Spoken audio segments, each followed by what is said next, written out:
What's up, guys? We are live. We got Coach Whitepill joining us. His real name is Josh, but we just know him as Coach Whitepill. So thanks for coming on, bro. Thanks for having me. Yeah, I'm dude. excited. It's been a long time coming.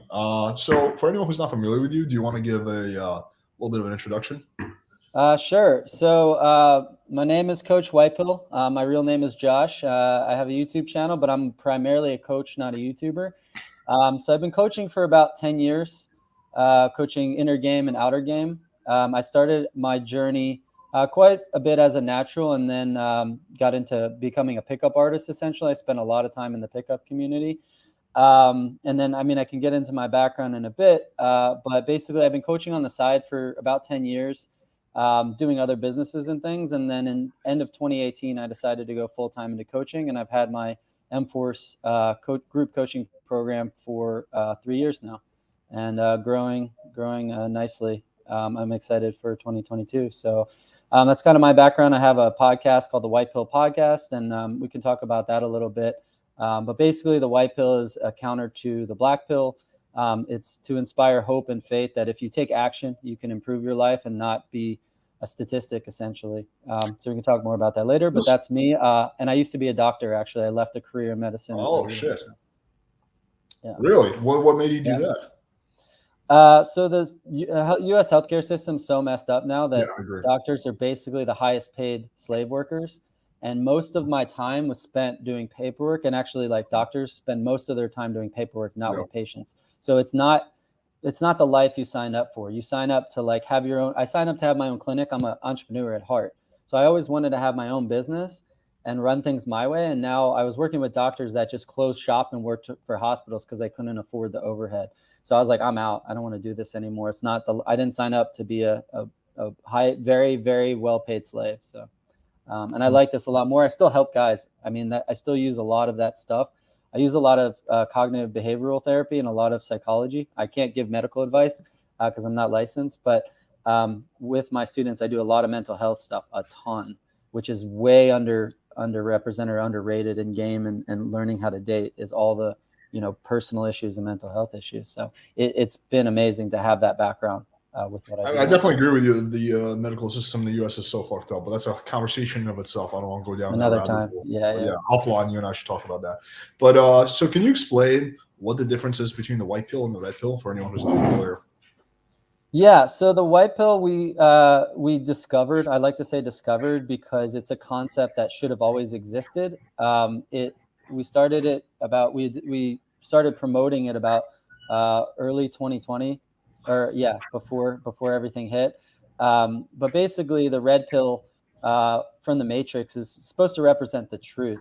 And what happened is it got bastardized with the community, and they were teaching stuff off it, and it never really, it was always like, do this, do that. Whereas the red pill is supposed to be female hypergamy. It's supposed to be what is real, and then you have to know what to do with that. So in the movie The Matrix, Morpheus gives the red pill, and he says, I'm just giving you the truth. But then after he does that, he trains Neo. Right? He trains him and he doesn't train Cypher, right? So the difference is like when throughout the movie, Cypher becomes bitter, angry, and incel. He's basically an incel. And then he tries to kill everyone. Yeah, he's an incel. He goes on a rampage and tries to get injected back into the Matrix. He was given the red pill as well, but he didn't have a guide. So you can't just give guys red pill and then just leave them be, because that's what happens. They go towards the black pill, which is Cypher in the movie. And these guys are saying looks are the only thing that matters, genetics, like you have no shot, it's over, bro. And they're the black pill. And so we were like, well, there's no counter to that. We need a white pill. And this like bitter red pill of like self-improve, but like also hate women was not going to cut it. So we promoted the white pill as a way to say, hey, dude, there's statistics that say your race or your height or whatever puts you at a massive disadvantage. But you don't have to be a statistic. You can change your individual life. There's the fallacy of the group, meaning like, oh, I'm this race and my race struggles, so I have to struggle. The individual does not have to struggle like the race does. It's a choice to struggle. You're choosing that because every individual has the capacity to change their life. And so the white pill is like, if you decide that you can do this and you take action, whether it's through looks maxing or game or however you want to take that action to improve your dating life, that you can find a way. It could take you 10 years, but you're going to find a way to succeed enough to get a girlfriend, a wife, whatever you want. If you want to date around, it might be a little harder, but you can get women, period. if you're willing to put in the work. And most guys are not willing to put in the work, but we want to inspire them. And that's shit, dude. I guess the way you described it, I'm officially white pill. I'm all about that, like knowing the truth but taking action. And the way you just explained that, I really like the explanation. It's funny because, you know, you take the black pill, for example, those guys are saying that looks are the only things that matter, which is not true. Looks do matter.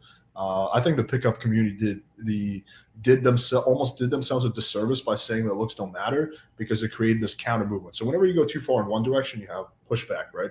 You see this in politics, you see this with anything. So pickup community. Yeah, go ahead.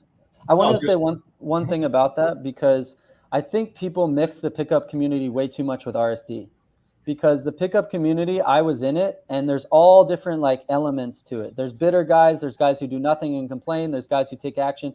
And so there's no nebulous pickup community. Everybody that I met was kind of on a different kind of way of thinking. And RSD said, hey, we're the guys that are teaching this method or this way. And then everyone's like, oh, the pickup community is RSD, because they were the biggest marketers. So only RSD were the ones pushing this nonsense. Like, I never heard this like looks don't matter thing. Now, I think game matters more, and I'll get into that. I think looks maxing is really important. Genetics matters less than people think, because everyone's overweight in the US nowadays. But at its core, like, I never heard this message of looks don't matter, except from RSD. So I wanted to add that in there, because everyone just says pickup community when they're really talking to me about. You're right about that. I guess I just associate pickup with RSD because they were so dominant in that space for a while, and that is kind of how I got into the pickup community, was through RSD. So I guess there's probably some association going on my end there. But yeah, I think you're right about that.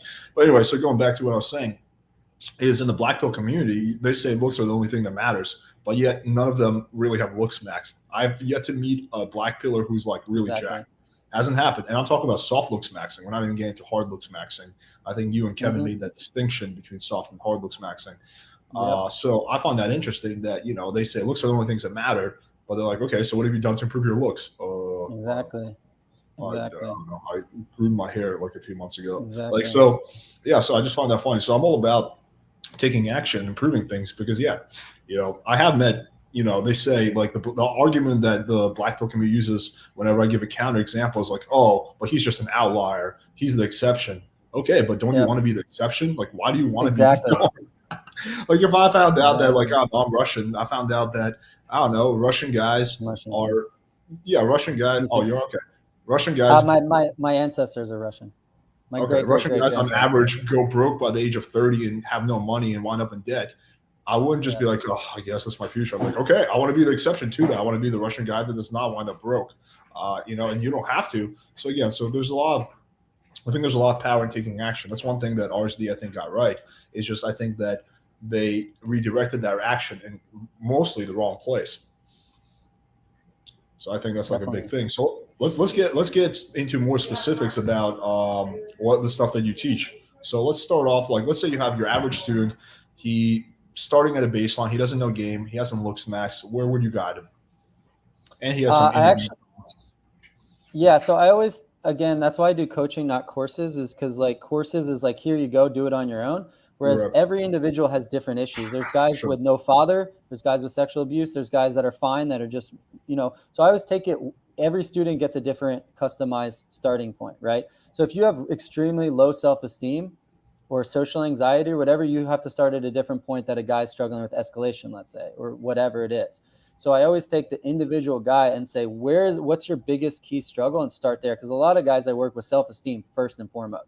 If you think you're a total loser, no game I teach you is going to work. We have to work on inner game first, right? If you think you're a cool guy and you're just like Mr. Friend Zone, a nice guy, then I start with other things. Now, let me ask you, sorry, I don't mean to interrupt, but I want to kind of dissect this a little more. Let me ask you this question. So with that, because I encountered that a lot too, guys are like, yeah, I just feel like a loser, like low self-esteem. Now, the way I've always thought of a good way to fix that is to get them external results. So I'm like, look, if I get you laid for 30 days, in a row, you're not going to think you're a loser. Like, maybe a little bit, but way less, right? And this is me and Kezi and Noble actually agreed on this. Like, listen, let's get the guys external results, and if they get that, then the inner stuff, sort of takes care of itself. But you have a different approach on that, right? Well, I take on a lot of guys who are borderline incels sometimes. So it's like that stuff doesn't work, because I agree with you. I'd love that. But I feel like some coaches just take on guys that are like, oh, I can help this guy get results like that. Whereas like, I'm not giving up on anybody. If you're willing to do the work, I ain't giving up on you. You can sign up, right? You just have to believe that you can succeed. You have to be white pilled. But some guys, like, I'll give you an example. I've had guys that were like alone in their apartment with a girl drinking alcohol and they couldn't make a move. So at that point, there's nothing I can get do. Guys like those, right? If they can't close the deal, if they can't take the risk, no, but it's like you said, get him external results. And I'm like, how? He's sitting in a room alone drinking with a girl. He knows all my escalation steps and he can't bring himself to do them. That's self-sabotage. That's an internal self-esteem issue. So at some point, I have to do both. I always try to do both. I never say just do inner game. Unless the guy, extreme cases where they're like, they think they're a total loser, like they don't even have guy friends, they have to build something because they're terrified, right? But most guys I work with, both external and internal. I can do online dating photos. I can work on approach anxiety. So we always do both. I'm always hybrid, doing both external and internal. But I have guys that if I just try to get them results, I get nowhere because they can't pull the trigger and I'm not standing there with them.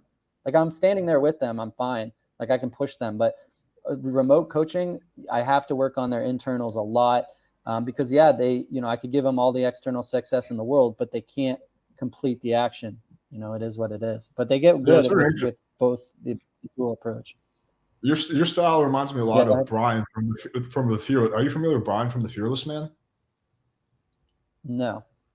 I'll connect you guys at some point. I had him on for a podcast a few months ago, and basically what you're saying is very similar to what he was saying. He also does. So let's break this down a little bit. Let's focus on the internal. What kind of internal work, do you do to help the guys, or you recommend for the guys to do? Yeah, so a lot of it's actually, it's a lot of psychological stuff that we actually recommend the guys get a psychologist or therapist too, because I can't do that work and I'm not qualified to do that work. But a lot of therapy is just letting them get it out and healing trauma and stuff. And then the therapist don't give them like what to do next. So I'm very much pragmatic in what to do next, but I encourage them to get therapy. And then I kind of help them through that. They have to get through trauma. A lot of there's sexual abuse, there's lack of a father, there's abandonment issues. And so I help them, get a therapist or work on that while we're doing this other stuff. And then we have psychological exercises for self-esteem. We have them.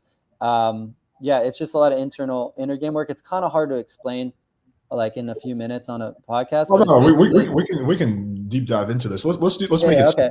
That's fine. Go ahead. I was just going to say, so if you guys are familiar with cognitive behavioral therapy, we do tend to use some techniques from cognitive behavioral therapy. So it is scientific in that regard.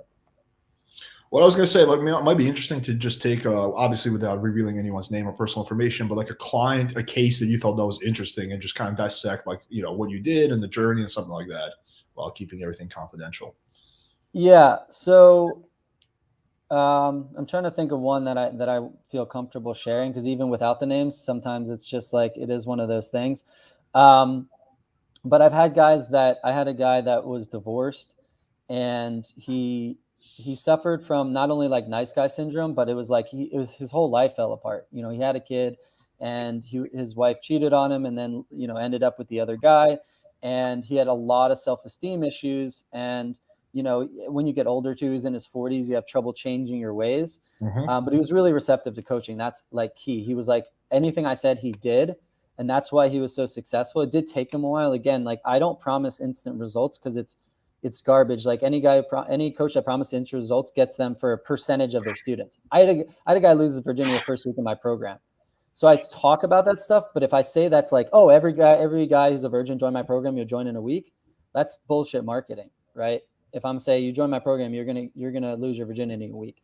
So that immediate results thing, and it takes time and work on that stuff. But he ended up getting a girlfriend, and then started dating around and things like that. And it just shows like I can help with all different guys. I have guys that are have called themselves incels and then now obviously don't, and have lost their virginity from that. And then I have guys that are just like you wouldn't believe, where they were like good looking, they're like charismatic, they're all these things, and they just self-sabotage like crazy, and they don't get laid at all. And guys think it's all looks. No way. I have guys that are better looking than me, honestly, that have struggled because they have abandonment issues from their father, and then they have like all these hangups where they have a girl liking them and they purposely tank it.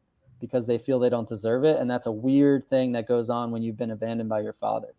And so, yeah, it's just like, it's hard to come up with, some of these guys are in my program for years. So it's hard to come up with exactly what we did in the plan, but it's all inner game and outer game. We do online dating, we do in person.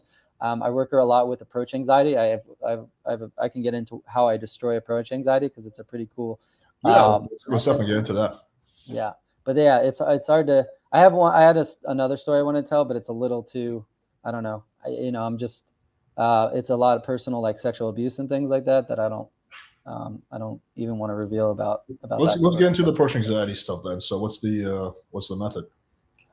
So approach anxiety is really interesting.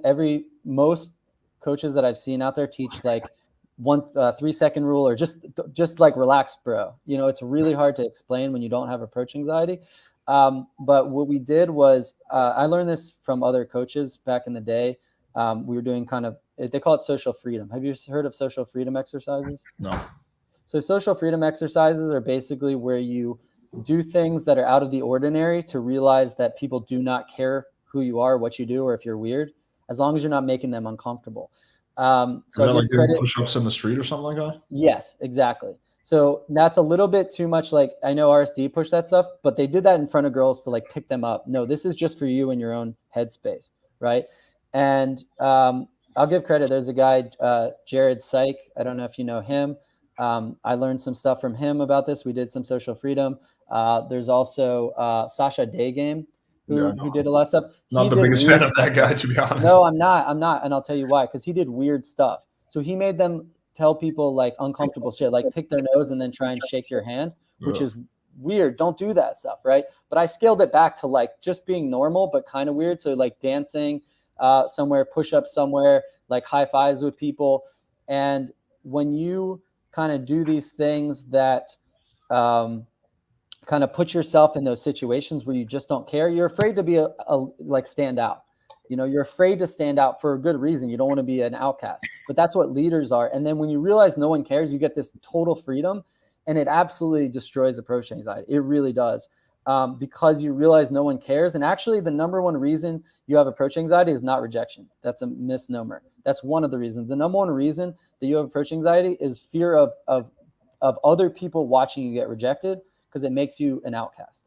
Right. So it's not the direct rejection from the woman. It's everyone seeing you get rejected is the number one cause of approach anxiety. And when you don't care what other people think, you have immense freedom. So obviously you got to practice approaching to get the habit as well. So that's another piece of removing approach anxiety, but social freedom is incredible. And yeah, it's like, there's a video. My favorite video on this is not pickup related. It's this guy who's dancing at a festival and everyone's sitting, and this one guy is just dancing all crazy. Right. And then another guy joins him, and then another. And within 5 minutes, there's like 500 people dancing all around him. And then the reason it worked is he wasn't embarrassed about it. He wasn't like shyly dancing. He was dancing like a fool by himself in this festival. And then people started running to join once they started see people joining him. It's probably fucked up on acid, ecstasy, and like every type of drug. You don't have to be. But that's not the point. The point is you have to be able to do that sober. And I can do that sober. And when you can do that sober, that's social freedom. It's not being on a substance, right? So I don't care what that guy was on. I could have done it sober. And that's what I can show. Like, I can go and do that sober. And people are like, everyone around me gets uncomfortable. Like, dude, what are you doing? And I'm like, this is social freedom. Watch what's happening. And then everyone joins in. I've done it myself, and other people have joined in. But that video encapsulates it, because when you have social freedom and you don't care what other people think, then you just have to get over the fear of rejection. And that comes with practicing approach. And it's easy. Like, it's just... The hardest part is the embarrassment of other people seeing you get rejected. Once you get over that, the rejection part is just practice from approaching. So, yeah, the one issue I potentially might have with that is I feel like I made this point when the RSD was like, yeah, do push-ups or whatever, is that like it puts you in like that weird frame where you're like just like some weirdo that's like doing. Again, I understand no one gives a shit. I could also easily do that, but I feel like for guys who already like a little socially uncalibrated and awkward, it just puts them in that like weirdo, like outsider frame. Like the solution I've always had for approach anxiety is, one, recognize the fact that it's a human nature. So you're not a weirdo for having approach anxiety. You're not deficient. You're just human. One, it's normal. 2, recognize the fact that approach anxiety, just because you feel something, it's not reality. So, for example, I could feel like, this is going to go badly. It doesn't mean it's going to happen. 3, push through the approach anxiety and realize that if you don't push through the approach anxiety, it's going to get worse next time. So you have 2 options. You can push through it and it gets easier next time, or you can ignore it and it gets worse next time. And that's like, you have a choice to make every time you see a cute girl. Another thing I always recommend is just kind of go balls deep. So like when you see the first, like when you're going out and you're going to go game or whatever, you see the first hot girl, just approach her and kind of just like jumping in the pool rather than like, some guys like just kind of like get their feet wet and stuff like that. Yeah, but the social freedom stuff is interesting. I wonder if there's like a way to do without like, I don't know. I'll respond. Yeah, I want to respond to that because RSD teaches to do it in front of the women. Whereas as like part of the pickup, this is not pickup, right? This is to get out of that zone of giving a shit. So it's like approach anxiety is affecting you when you approach. So let's say like a guy's like, I've heard coaches say they still have it, but they do it anyway. They still have anxiety, but they do it anyway, right? So I use all those other techniques you showed as well. Like what you just said is perfect. Like I use that stuff, but if you've truly finished your social freedom journey, like guys that coach say, I still have a little anxiety, but I do it anyway. What I'm saying is I have no anxiety, like zero, because at that point, I just don't care. And when RSD teaches it, they're like, do this stuff in front of the women, like as part of the approach. I never do that. This is to like, it's a process to like, sometimes I use it to warm up before approaching, but also it's like, you get this, you do it enough and then you don't do it anymore. Like I don't ever need to do it again. I do it for fun and I do it as part of warm up and to like remind myself of that.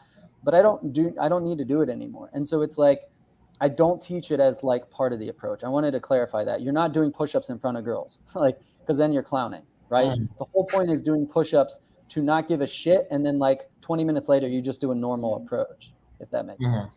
Yeah, no, right? that does make sense. You really find that by doing that, you have no approach anxiety at all? Yeah, when again, it's like going to the gym. If you haven't been in a while, you get it again. But if I've like completed like a social freedom challenge, like enough of them, like the week before, yeah, I'll get into times where I have zero approach anxiety. Yeah, because I'll be honest, I still have approach anxiety. I don't give a shit. It doesn't dictate what I do one bit. I've learned very consistent. And it's not all the time. It's not all the significant, but sometimes. I'll still get approach anxiety, but it's like I'll get times where I have zero. Like yeah, me too. Yeah, I get sometimes like when I'm in a nice flow state where I have zero.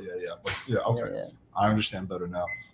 Okay, what about some other like specific inner game? I don't know, like development techniques that guys can apply, like something practical that guys can take away. You said inner game? Yeah, like for inner game to like develop get over your anxieties, whatever. Yeah, so there's inner game feeds outer game and outer game feeds inner game. Yeah, so inner game, like you can do meditation, you can do therapy, like getting rid of your like traumas and stuff is really huge. And then like, there's like self affirmations, like because your thoughts dictate your emotions and your feelings. So if you write down like all the things that you think you're awesome about and do that every day, you get in your head that you're more awesome, right? And so there's a bunch of ways to improve your mental state. But again, like outer feeds inner. So I already talked about a little bit of the inner techniques, but your outer will feed inner. So going to the gym will feed your inner game, right? You'll think more highly of yourself. You'll get more feedback. Learning game will feed your inner game. So the outer will feed the inner. You don't ever want to do just inner alone. And then the inner, you do meditation, you do self-affirmations, you get rid of your traumas, and you build your self-esteem like that. But you need external validation that you're going in the right direction. But even just going to the gym and having people be like, dude, you're getting buff, like you look good, like feels good. And I'll tell you this, like for me, I'll get into my history of like my personal game. But when I went to the gym and I actually started putting on muscle, and the first time in my life, some guy bumped into me in a bar and apologized. I was like, whoa, like I must be jacked now if some guy actually apologized to me, because I'm a smaller dude. And I'm like, oh, I put on enough muscle to a guy that's like now afraid that I'm going to get mad and hurt him. And that helps inner game. It definitely did. I was like, oh shit, I'm kind of, I have some muscle now. I felt good. So yeah, definitely. When you have muscle, dudes like treat you with more respect. That's just like, it is what it is. Yeah. There's definitely that factor. I think it's subconscious. All right, all right. Well, is there anything else that you think we should touch on when it comes to inner game? Inner game's hard to explain. It really is. So I think outer game, I mean, I'm more comfortable talking about outer game in a podcast setting, because inner game, like I have to get into my thoughts and like how to, it's kind of a video I would have spent a lot of time on kind of thinking through how to explain, because it's a lot of deep psychology and cognitive behavioral therapy that's hard to explain in just a few words.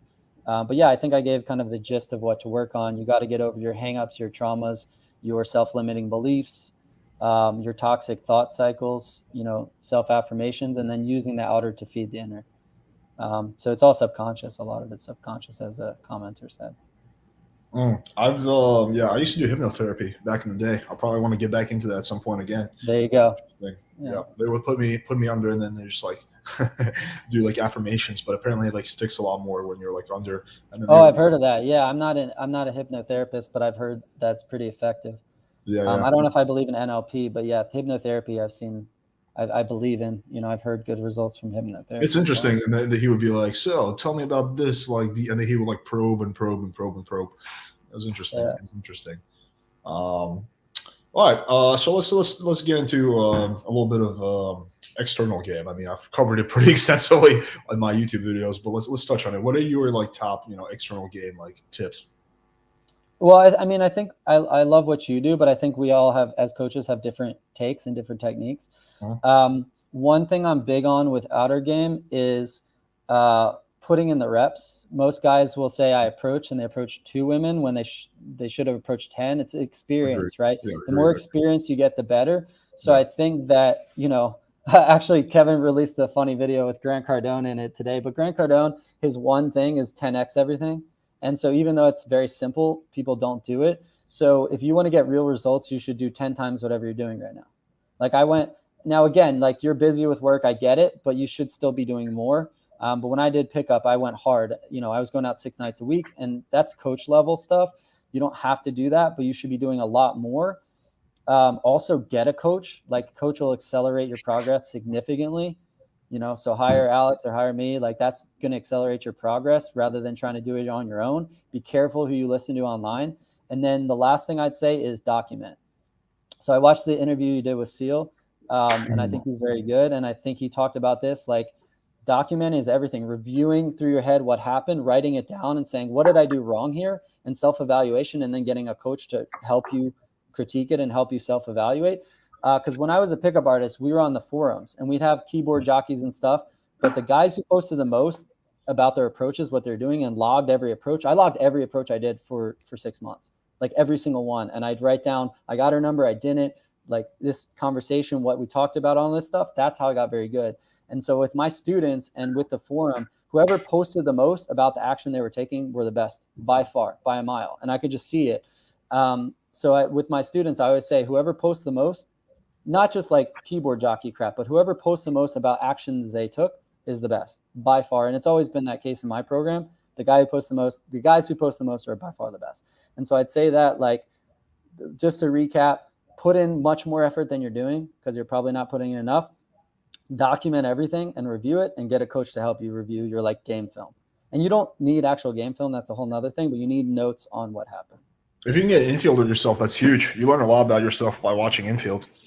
That's a big game changer. I'm a little opposed to infield on ethical standards, but that's just my personal take. So yeah, so unless you have an ethical issue with it, I mean, I don't see a problem with it as long if you're releasing it to the world, it's a different story. But like, I'm more okay with infields that are never released to anyone else. Yeah, that's way different. I'm okay with that sometimes. Yeah.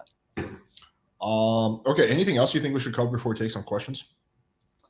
Yeah, I mean, I wanted to give my take on a few things. Well, I just want to give my take real quick on the boyfriend thing, because I go ahead, let's do it. So I don't like, I teach games, so game is game to me, and I don't think that there's a special kind of game with. Let me just give some good. All right, Josh. Let me just quickly preface this, because the guys might not be familiar with what we're talking about, because they weren't privy to our conversation before. So the topic of discussion is a video I released today. I was a naughty boy and talked about something that I know some people had an ethical issue with. I made a video how to the fuck is this noise? How to get a girl who has a boyfriend. And the reason I did that specifically, I didn't tell this in the video, is because I had a coaching client a few days before that, and he booked a coaching consultation with me specifically to talk about one chick who had a boyfriend. And I felt bad because it's like, dude, I want to help you with like, it's a very low probability situation. And he wound up not getting her again because it's a low probability situation. I gave him all the best tips, but I'm like, dude, I want to like help you with something like substantial. Like, I don't feel comfortable taking someone's money if I can't get them some kind of result. Like, and I was like, there should be a topic on this, but then I was like looking up and there's really no good information. So I'm like, okay, I might as well, like, people are asking this question. I might as well give them like the information, and then, they can do with it as they please. And so, yeah, people were like, some people were going a little crazy in the comments saying, well, I'm encouraging this behavior. I'm not. I don't give a shit. One thing I don't do is I don't try to inflict my ethics on my audience. It doesn't matter what the fuck I think is right or wrong. It just matters what you think. I'm just going to give you the info, and then you can decide whether it's good or not. So that's kind of my take on that. So you were saying before that you had an interesting take on why some people felt a little sort of way about that video. Yeah, and I mean, it's, again, if you've been cheated on, you're going to have a visceral reaction to it. So you're going to want to type a negative comment because you don't like that kind of thing being taught because it happened to you. So I think that's a little bit different. But my take is that, like, the responsibility is on the cheater, not the cheatee. So it's like, agreed, if a girl wants to cheat, she'll find a guy to cheat with. So I don't have any qualms of being with a woman that is cheating. Marriage is a different thing. I don't touch that, and you don't want to touch that for safety reasons, because guys will freaking flip out on you. And I think that's more of your own personal safety. That's a risk not worth taking. But personally, I don't go after, I don't use like top tier advanced game on women that have boyfriends, because I'm like, no, I'm not going to try to break up a relationship. But if she's hitting me up, that's different. Right. Agreed. And then the other part of it is like, what is a boyfriend? You said in the video, a boyfriend could be like 2 weeks, right? She calls him a boyfriend. That's not a real boyfriend. So it's like, is it going to wreck the guy's life and things like that? I think I take that in consideration. So I'm like a 6-month guy. Like, anything less than 6 months, kind of like hit or miss. But if they've been together like 5 years, I'm like, do I really want this girl to be with me, or am I just going to mess up this person's relationship? Right. So I just dictate it. Like, if they've been together 2 months, I'm going to go a little bit harder than a girl that's been with a guy 5 years. It just is what it is. I think that would just destroy the guy's life. And I think for that perspective, I help guys. Do I really want to go out there and destroy some guy's life? Right. They've been together 2 months. He'll get over it. Right. So I'm not going to worry as much about that. But at the end of the day, I'm much more about, like, did you meet the guy a week ago? I don't care. Right. Whatever. But if they've been together a long time, I'm going to be like, yeah, you want to hit me up, go for it. But I'm not going to run like top tier advanced game, because I know how powerful game is. Like, although I would make the argument that if the relationship is really solid and the girl is not like she doesn't have self-esteem issues, that you wouldn't be able to get her even with any kind of game. Yeah, I disagree with that, because if you're familiar with police interrogation, you can wear people psychologically down to the point where they'll do anything. And so top tier manipulation in any form, psychological manipulation, is like those police interrogations where they get false confessions. It's actually, they've tried to make it like stop cops from doing it, because people will confess to murders they didn't commit. Sure. And so at that level of psychological manipulation, we're talking like, what's it called? When they torture people, not that way, but you can do stuff psychologically where anybody can do, you can get anybody to do anything at some point. Like the Milgram experiment, where they have people electrocute people. They like have other people like tell you to electrocute this person, and they'll do it and hear the person scream, and they'll do it anyways. So it's like, you're the type of person that, so I don't think anyone is beyond being manipulated to do anything, honestly. And so I think that's kind of like the misnomer that someone will never do something that they don't want to do. Now you have to have like top tier advanced game to run police interrogation type psychological manipulation, but it can be done. It's that powerful. So I never want to say that it's impossible to get a girl to do that. Well, nothing is impossible. But I would make the argument that so you referenced that study, the famous study in the 60s, because they wanted to figure out how the Holocaust happened. But I think the big differentiator there is that the guy was in a position of power. So I think there's a huge difference versus when you're coming at a girl, you're not in a position of power most of the time, unless you're her boss or something like that. But you can frame that. There's ways to frame that. It's a whole different discussion. But I've seen pick up like field reports breakdown that look like police interrogation. I've seen it. Right. It was bad. Like, it was kind of borderline evil. But anyways, I mean, I wanted to cover that sec, but I just remembered what I really wanted to cover. So like, I think I got my point across there, but I wanted to talk about my style of game because I think I just gave a how-to on like what to do of like approaching, but I didn't really get into my style of how I teach. Go ahead. So what I teach, because we always talk about looks versus game, right? And looks maxing is what you need to do to get your looks up. It's not just genetics because guys are fat, but at the end of the day, looks gets you the first initial attraction, but it doesn't get anywhere past the first like minute. It's not going to get you logistics down. It's not going to get you like guys that are good looking mess it up all the time. I have a student who's way better looking than me, and he was messing it up all the time because of self-sabotage, because of not knowing how to do logistics, because of losing it. The girl loses attraction for good looking guys all the time, right? And so that only buys you the first shot. That's all it gets you. It gets you the foot in the door. So what I teach is like, if you're lesser looking and you looked max and you're still a 5, you need what? You need time with the girl. The more time, game requires time with the girl. The more time you have, the more game you get to run, right? So I call it spider game. And actually my logo kind of looks like a spider for this reason, but I call it spider game because what does a spider do? It builds a web, it gets the insect stuck, and then it slowly pulls it in, right? If you can get the girl stuck in your web and buy time with her, the more time you get, the better game you can run.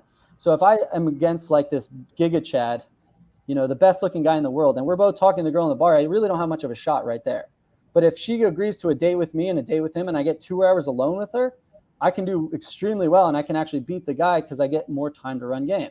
So spider game is just buying time with the girl. And one of the methods for doing that is like, have you ever been approached by like a homeless person, Alex? Yeah, all the time. I live in Miami, bro. And what do you do? What do? You like brush them off, right? You don't want to talk to them. Well, I try not to be a dick. I'm usually like, I'm sorry, bro. I can't help you. I don't have any cash on me. But you just kind of walk on. You keep walking, right? Yeah, I'm not like engaging in like 20-minute conversations with the homeless guy down the street. But have you ever been approached by a street magician? Don't think so, to be honest. Okay. So anyways, a street magician like will stand there and then like they'll pull people in and they'll get you entertained, and then people stay there for a long time, but most people will stay for a minimum of like 5 minutes because you entertain them. They bring something of value to your life. So you're like, oh, I got to give them a minute of my time. This guy, is doing magic. But a lot of times what they do before they do magic is they make you laugh, because that laughter, when someone makes you laugh, you like them immediately. And then you feel like you got to talk to them for a minute. They just made you laugh. They made you feel good.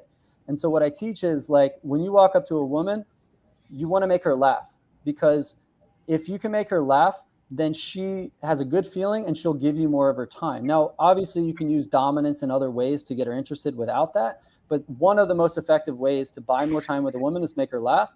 And then you can run 5 more minutes a game, 10 more minutes a game, 15 more minutes a game. It buys you time to run solid game, and then you can get her. You can be more sexual from there. You can take it, escalate. You can insta-date. You can go from there. So on approach, yes, I teach like straight up dominance and things like that of how to interact. But one of the most effective methods is making her laugh, and not from a clown standpoint. Okay. Fair enough. I think the one other area that we should cover real quick is fresh and fit. I don't want to like spend too much on that, but let's quickly cover. So again, I think my audience knows pretty publicly what my arguments against fresh and fit are. What are yours? Because you've been also fairly public about that as well. Yeah, so I let Kevin handle most of it. He's my business partner, so he's kind of like taking the mantle. But for me, it's guys that are red pill community guys that don't have any game experience, that don't know how to coach game. I mean, I've done thousands of approaches in field. I don't record them, but I've done thousands of in-field approaches. How many approaches has Fresh done? How many approaches has Myron done? I mean, there's a video of him with Austin Dunham called Picking Up Women, and Myron's sitting on the car the whole time while Austin Dunham and How to Beast pick up the women. He's just sitting there. The dude doesn't approach. How are you teaching game? How are you teaching Instagram? I have a problem with guys that are faking it, that don't know how to coach. He admitted on camera that he started learning game in 2019, and it's now 2021. He spent most of this year podcasting. So he basically had 1.5 years to learn game. That's not enough to coach. I'm sorry. No, definitely not, dude. It took me way longer than that. I started game in like 2013. Yeah. So it's about exposing frauds. And to me, there's very few real coaches online. Again, if they're a big YouTuber, they're probably not as good a coach, because it's like, you're focused on YouTube, dude. You're not focused on coaching. That's why I don't have a YouTube. Like, I have a YouTube and I want you to follow me because I'm going to make more content, but I'm not trying to grow a giant audience on YouTube. That's why I let Kevin handle that, because he's more of the educational side. I'm more of Kevin does a lot of background coaching, but I'm like 90% coaching. And when that's the case, like that's my focus. And most of these guys are just cosplaying as coaches online. And like I value your experience and stuff, but you're rare, man. Like as far as a talented YouTuber and a talented coach, you're rare in this industry. And it's kind of like a lot of guys are fronting. I was in the pickup community, and I can count on like one hand, maybe two hands, the guys I thought were good, like beyond intermediate levels. And naturals are the best I ever met. Naturals like crush any of the pickup guys because it's just what they do. Agreed. And so to get to top level advanced game, you have to learn it to the point where you come across as natural. So if I go to a bar and I can hear you running pickup stuff, you're not advanced. Agreed. Most people that are advanced, like guys are like a surprise. They're like, dude, you're a pickup artist? I had no idea. I thought you were natural. That's the top level game. I'm not trying to brag here. I'm just saying if you go to a bar and no guy can tell you you've ever learned pickup, that means you're at that level. I was somewhat a natural coming in. But basically, yeah, you have to get that top level game. And I probably met 5 coaches, or 5 guys in general that were good enough to match those naturals. So yeah, the funny thing is, I don't even consider myself to have top level game. I mean, I think I'm good. Like I've been with hundreds of chicks and whatnot. I've pulled off some like crazy stuff. I've, low key competed against, not often, but there's been a few instances where I've competed against like D level celebrities for chicks and stuff like that. But I've met guys who are better than me. Like I would say, I would put J-Mo above me, Austin Summers above me. Who else would I put? Probably Marcus above me. So there's a few guys I can name off the top of my head who I would, if I was competing, like if we were going for a new girl, I would put my money on them over me. I think one thing that I am good at is I'm very good at explaining my thoughts. And so I've always found that coaching, in order to be a good coach, you need 2 components. 1, you need to have a high level of competence. And 2, you need the ability to coach and communicate well. And I've seen a lot of guys who are really good at game, better than me, but they can't communicate and they can't teach. Exactly. They're too arrogant. They're too in a rush. And you need that combination of both. I think – go ahead. Well, I was just going to say I totally agree, because guys assume that Michael Jordan would be the best basketball coach, right? It's kind of that mentality. It's like this guy who's best at game is the best coach. And I'm not going to say I'm the best at game. You have to be in that tier. I do think you need to be like comparable to the best.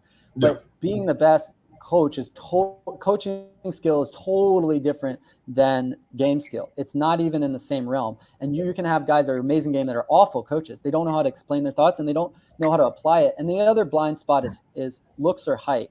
So guys over 6 feet tall cannot coach short guys, or cannot coach. I mean, they can, but it's really hard. They don't get that issue. And I was a short guy. I was under 5 feet tall when I started high school. So I'm 5'8" now, but I get that mentality, and that's why I can help those guys. I don't get the race thing as much, but I have Indian guys. I've had Asian students. So I try to put myself in their shoes, because a lot of guys can't do that. They're good looking, they're white, they're 6 feet tall, whatever. They can't put themselves in the mindset to have blind spots. So when I say a guy is top tier game, you can't discount looks. You can't discount height. So if you guys over 6 feet tall, I'm always saying if he's getting better or hotter women than me, I'm like, his game's not better than mine. He just has an initial walk-up advantage. When you walk up, he's going to get a better shot, better chance than me. And I have to do a lot to catch up to that. So I'm not trying to say whatever, I'm at this level or that level. That's for everyone who watches me to determine. But Mystery is the only guy who is super tall that I believe in, because he could explain it really well, and I've used his material and applied it really well. So it's extremely rare that a guy that tall can coach and teach. He was so technical and he explained it so well, and I've used his method, and a lot of guys used it back then to get results. I think Mystery was a pioneer for sure, and I think he deserves that credit, and I've always given him that credit. So has John, but I do think that he failed to evolve. He's stuck in 2000. Oh yeah, agree. But his framework is still there. So I actually recommend the book Mystery Method. I read it again because it's better than I even remembered. And there's a lot of cringe in there. His routines are cringe. His lines are cringe. There's a lot of outdated material. But if I could strip that down and republish the book, it's still the best pickup book there is. I would just make the argument, if I had to bet on myself or Mystery in a bar, I would bet on myself. But if I had to bet on myself and Austin Summers, I would bet on Austin Summers, right? So sure. And I'm not even saying that, again, to brag or something. Again, Mystery is a pioneer, but he's there's some things that he's doing wrong, and if he like kept up with it, dude, if Mystery kept evolving with the times, he would be way better than me, like not even close, right? Oh Because he yeah, has yeah, like yeah, it yeah. would he would be the best probably, but he just limited himself and limited his growth. I mean, like it would be like if I stopped growing right now. I'm 31 Yeah. right now. Like, if I stop growing in 3-4 years, there's going to be people who started Wait, lower you're than me who are going to be above me, right? yeah. It is what it is. I was gonna say you're still growing at 31, like your height. No, I'm just Well, I kidding. am on that human Um, growth hormone, so we never know. no, yeah, but yeah, no, I just mean the framework is there, and so RSD went way too away from the mystery framework, and so I still teach some of the basic principles mystery method. Obviously, I've evolved, but I always want to give credit to the pioneer, Yeah. and no one gives him enough credit because I built a lot of my stuff off some of the basic principles, right? And so the core at its core, he has a lot right. And so because I've evolved that, I still owe deference to that more than anyone I've ever mentioned would be Mystery. Yeah, my Because I big built issue with on that. Mystery, my big issue with Mystery, aside from the what I mentioned earlier, is that he just has an ego, man. Like he thinks he's Oh better yeah, than sure. all these new people are coming up. Like he's like Mystery has been like in my Facebook group just commenting and stuff, so he knows who I am. He's very active, and he just every time comes on like Mystery, we'd love to have you on. Like let's make it work. I'll work around your schedule. And just like the vibe I get is like, why would I come on your little shit? I'm all the one that comes on Google. Yeah, but like most people nowadays like are forgetting about you. Like this is a great opportunity for you as Yeah. well as it is for me. I, So just like that vibe is a massive turnoff for me, honestly.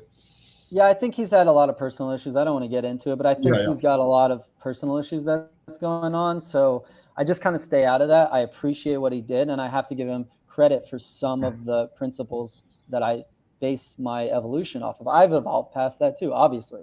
I've updated all Mystery, I my know you're watching this material, podcast. Come you on the know. motherfucking Yeah, but no, What are you again, like, hiding, yeah, dude?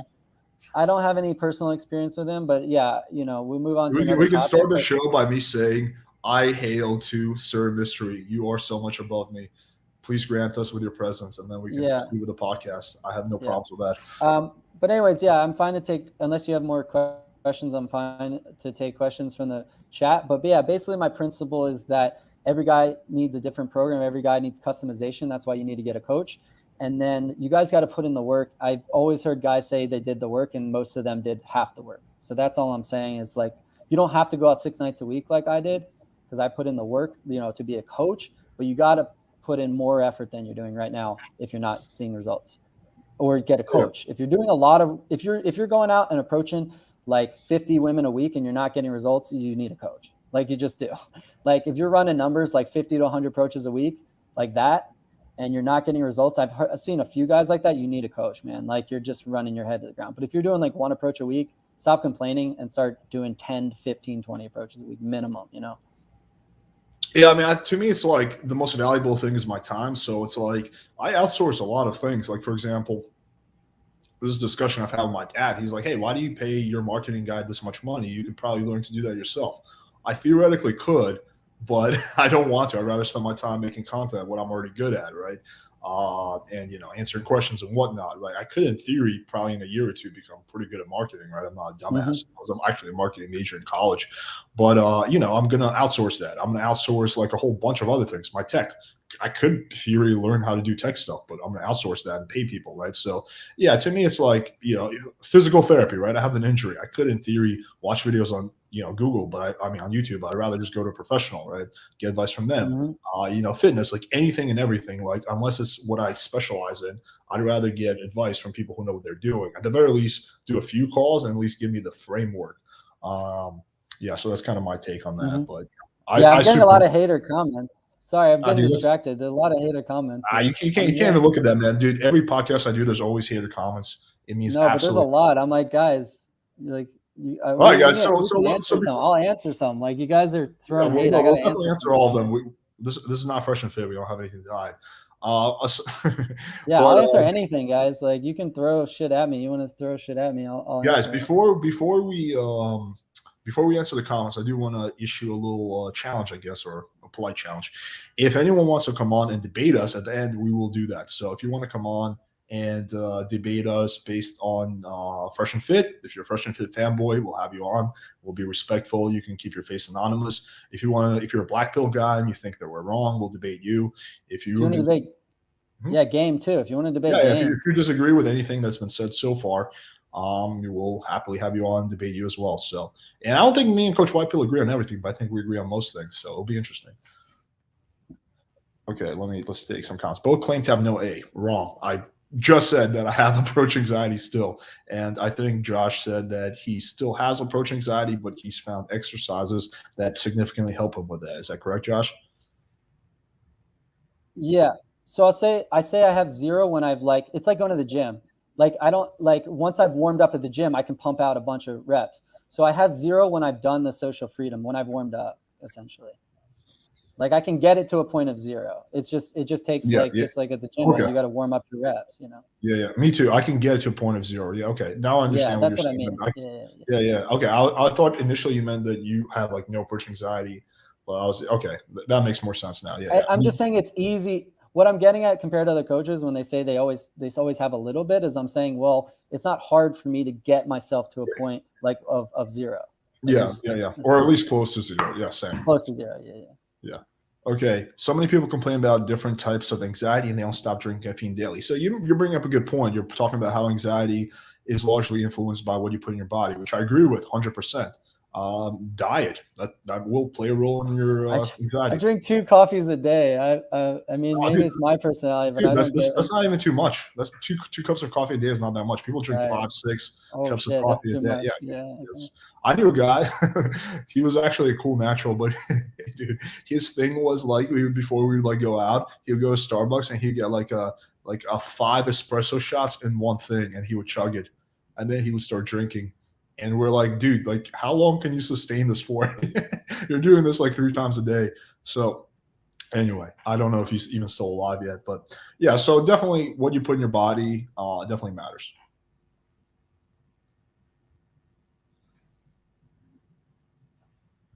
I am Chad. I thought you were a coach. How are you going to coach people if you had intense approach anxiety for a decade? He hates on my channel too. Let's get to some other real questions. It's funny though. I like trolling. Move on from but let's get some other haters in here because his aren't even good.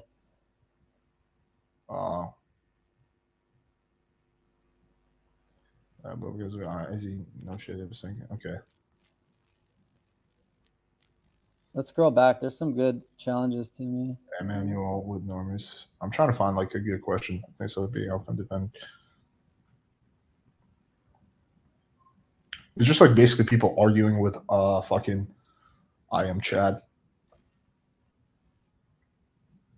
Am I the only one that hears the random ringing? Yes, dude. You are going senile. No, I'm just kidding. Yeah, it was something with my apartment. Let's see. I'm trying to find a good question. Hook up with coworkers on break. Oh, this is a good one. How do you day game approaches on girls who aren't good at English? All right, let's just quickly take this and then we'll take that one. Hook up with coworkers on break. I personally don't believe in shitting where you eat, but if it's not a serious job, you don't see yourself having a career, then who gives a shit? That's kind of my take on that. What do you think? I think you shouldn't hook up with coworkers until you're good at getting women outside of work because you don't have the social awareness to not get Me Too'd or sexual harassment or all that stuff at work. So get your game good outside of work because it's a cope, right? That's you don't have to approach. Yeah. So you're coping by not approaching is you already talked to this woman. So if you want to shit with your eat, because I could do it. I don't do it, but I could because I have social awareness. So I would say if you want to do it, you need to be successful outside of work first, and then you can do it because then you have the social awareness to handle it if it goes wrong. What was the question that you wanted to take? How do you day game approach girls who aren't good at English? Okay, let's answer that. So you want to go first? Yeah, sure. So it's actually the reason why I take this question is I'm actually in Vietnam and I've been in Asia the last 4 years. One of the big reasons I'm coming back to the U.S. is to refresh my approach skills in the U.S. Because I always, if you're an expert in something, you should always be getting back in the field and updating your skills. But in Asia, it's tricky because a lot of women here don't speak English. right? So it's tricky. You got to use more body language. You got to use more tonality. Words don't matter nearly as much as guys think. Guys always think Agreed. logically, like what words, Agreed. what lines, whatever. Agreed. Like Mystery used to teach like the opener, like I love salad, and it works because it doesn't matter what you say. Like it's just how you say it. And so you can approach like that. The number one issue with approaching women who don't speak English is they feel awkward not being able to speak. And if you don't know the language, like if you're going to Japan, you have to learn Japanese to cold approach. You just have to, because the women will not give you a shot, not because you're not good at game. It's because they feel uncomfortable not being able to converse. They feel uncomfortable for themselves. They feel embarrassed. So the way that I do it here, obviously I use a lot of online dating, but when I do stuff here, I do it in cafes. Like I approach in cafes, like I'm sitting there and I'll talk to the girl next to me. I go places where there's like expats, or I approach at a bar that's like an expat bar that has, I'm into Asian women almost exclusively, but they'll go there to meet expats so they speak English. So I go to locations where the women are more likely to speak English. So whatever country you're in, there's expat communities. And if you want expats, you go there. And if you want local women, you still go there, because the local women will be looking for foreigners and they'll speak more English or whatever language, that you speak. So whatever language, if you want them speaking English, you go places that they're more likely to speak English. And I that's why I approach in cafes like that are expat cafes or bars. And then also better option is to learn the language if you want to just do it everywhere. And then at the end of the day, body language, tonality, all that stuff, you can still get it done. But if you fail, a lot of the time it's the girl feeling uncomfortable because she can't speak English. Well, So. that can happen. Yeah, so I live in Miami, and there's a lot of really hot Latinas here who only speak Spanish. Run into that all the time. And actually, as a side note, for long-term type of thing, I don't like that because it does get annoying. But in terms of hooking up with them, it's pretty easy, actually. I don't find it significantly hard or anything. One, going back to what Josh said, yes, communication is largely nonverbal. Two, Google Translate, very powerful. I use it. Use it. You can use it on a date. I've done literally dates where the whole date was in Google Translate, but because my body. Oh, I hate that though. Yeah. Yeah, it's annoying. It's annoying, but Annoying, the guy's determined. But got good body language, good eye contact, sexual tension. It's doable, and I've done it many, many times. So yeah, I mean, it kind of is what it is. It's a little bit annoying. It's a little bit longer, but it's definitely very doable. I remember one time I had this chick over. This actually not even that long ago. It was maybe like 4 or 5 months ago. She was like a Latina and spoke no English. Oh, this was okay. This was a cold approach. I remember I approached this chick while I was walking down. Me and her made immediate eye contact, and then we started making out like pretty much instantly. Usually I don't do that, but she was just like, I could tell she was really into me. Made out, and her friends were like trying to drag her away, and I was like, no, amor, what's up? What's up? So I got her number, texted back and forth a little bit with Google Translate, met up with her a few days later. Didn't speak a word of English, so we're doing the Google Translate thing. Walk her back to my place because we went for a walk. Sitting there, and I'm like, I have nothing to talk about with this woman about. And I think she realized at the same time that we have like nothing to talk about. There's that like primal attraction, so we just like go for it, start escalating, and then it's just like smooth sailing from there. Yeah, go. What do y'all think of Todd V for game skill? I think he's a little bit above intermediate. I don't think he's advanced. I think he's kind of overrated. I think he's also kind of a little bit stuck in too stuck in what he's doing, and unwilling to either debate or consider outside tips. I think that Todd V is too gamey. I think he lacks a strong dominant presence. I think he's like a little too fluffy. Yeah, that would be kind of my. And I think he overcomplicates shit. I think he really overcomplicates game. Yeah, I think he's could be intermediate. I think he's well below intermediate because he's trying to act advanced. I think he's very good at explaining theory in his videos, and then I see his infields, and they're nothing like what he explains in his videos. I think they're terrible. I've seen a couple. I actually saw Seal break down one of his infields, a 2-hour infield, and Seal just explained like a million things he was doing wrong, and like that's why I know the game recognized game. That you guys know that phrase. Like it's really hard to tell who's intermediate and who's advanced without seeing them in person, but like you can kind of get a sense. And guys watching, you probably can't tell who's really good and who's not. But when you watch a guy break down another coach, you can kind of tell he's above him in certain aspects. And that's what I got from Seal when I watched him break down Todd V. He was just pointing out a million things Todd V was doing wrong. And then I have a video coming out in a few weeks about the worst pickup I've ever seen, which is, I don't know if you've seen this. He posted it online. I don't know why, but it's him talking to girls in a park, Todd V.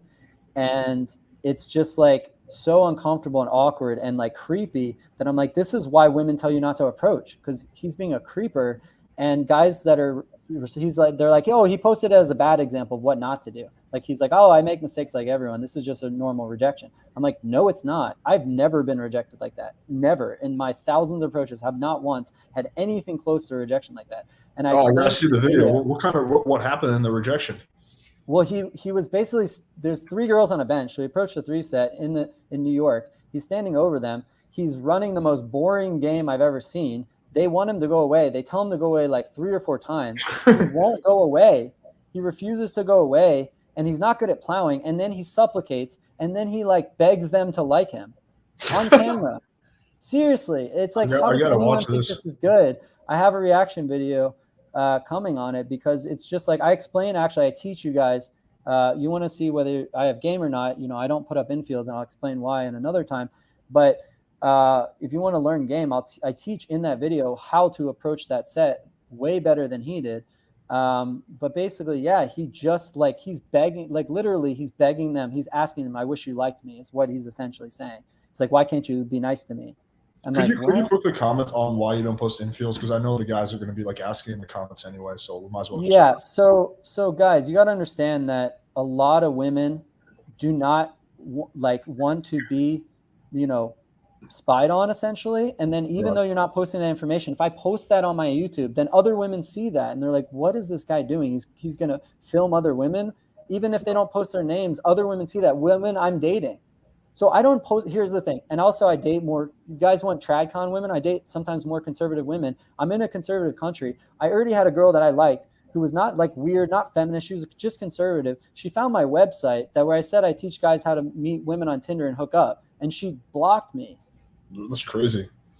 No, but she wasn't crazy. She was just like a conservative woman. She was. I don't know, man. I think that is an extreme overreaction on her part. It is, but it's cultural, right? If you don't know Vietnamese culture, you're not, it's just cultural. Like, it's not like, she's not a Western feminist. She's a cultural Vietnamese. And so, but in other women I've dated, like, it's just like doing something without someone's consent and then posting it, saying, hey, I do this without consent, regardless of whether you post their name or not, to me is unethical. I'm also not going to use them to exploit them on camera for money. Like, I'm a coach and I need to make money for my business. I'm not going to put women up as exploitation. Right? I'm not going to make money off them without their permission or without them being like, yeah, sure, I'll be in your video or in your photos or in all that stuff. And so I can ask them and I'll do that more. But we're going to post more infield content when we get back to the US, because we can do a lot more approaching and in English. But we're going to do it in the context of like partying and fun. And the girls will know they're being on camera. Like, they'll just be like, hey, to the camera, right? They'll be having fun and they'll show that we can game and stuff. Now it's not like hitting camera or whatever. Yeah, I see your point. But it's just like, I would love to post polls. I could post tons of infield polls and stuff. But here's the thing. I could make a lot more money if I did that. So it kind of pisses me off when guys are like, well, you're a fraud because you don't have infields. I'm like, no, I'd make a lot more money if I posted infields, because I could post tons of infields. Right. And so I don't want to exploit the women. I don't want women finding my YouTube and be like, why is this guy posting this undercover footage? Right. So we're going to post a lot when we get back to the US, me and Coach Kevin. But it's going to be under the guise of us approaching women and partying with them and having a good time, and being like, these are the women we hang out with. Right. And they'll be comfortable on camera because they're, the West, when we're in the US, they'll be a lot more comfortable being on camera with us, whereas here they're not. So I got you. All right. J-Mall was very unlikely a fraud. No, yeah, he's definitely not a fraud. I bet the guy, he's legit. Okay, let's see. I never knew there were so many. I've heard something that's right there. Okay. Yeah, that's also wow. That's not actually true. So J-Mall is actually constantly evolving. So me and him touch base about game like once every few months. And we go over like all the new innovations he has. So yeah, he's definitely evolving.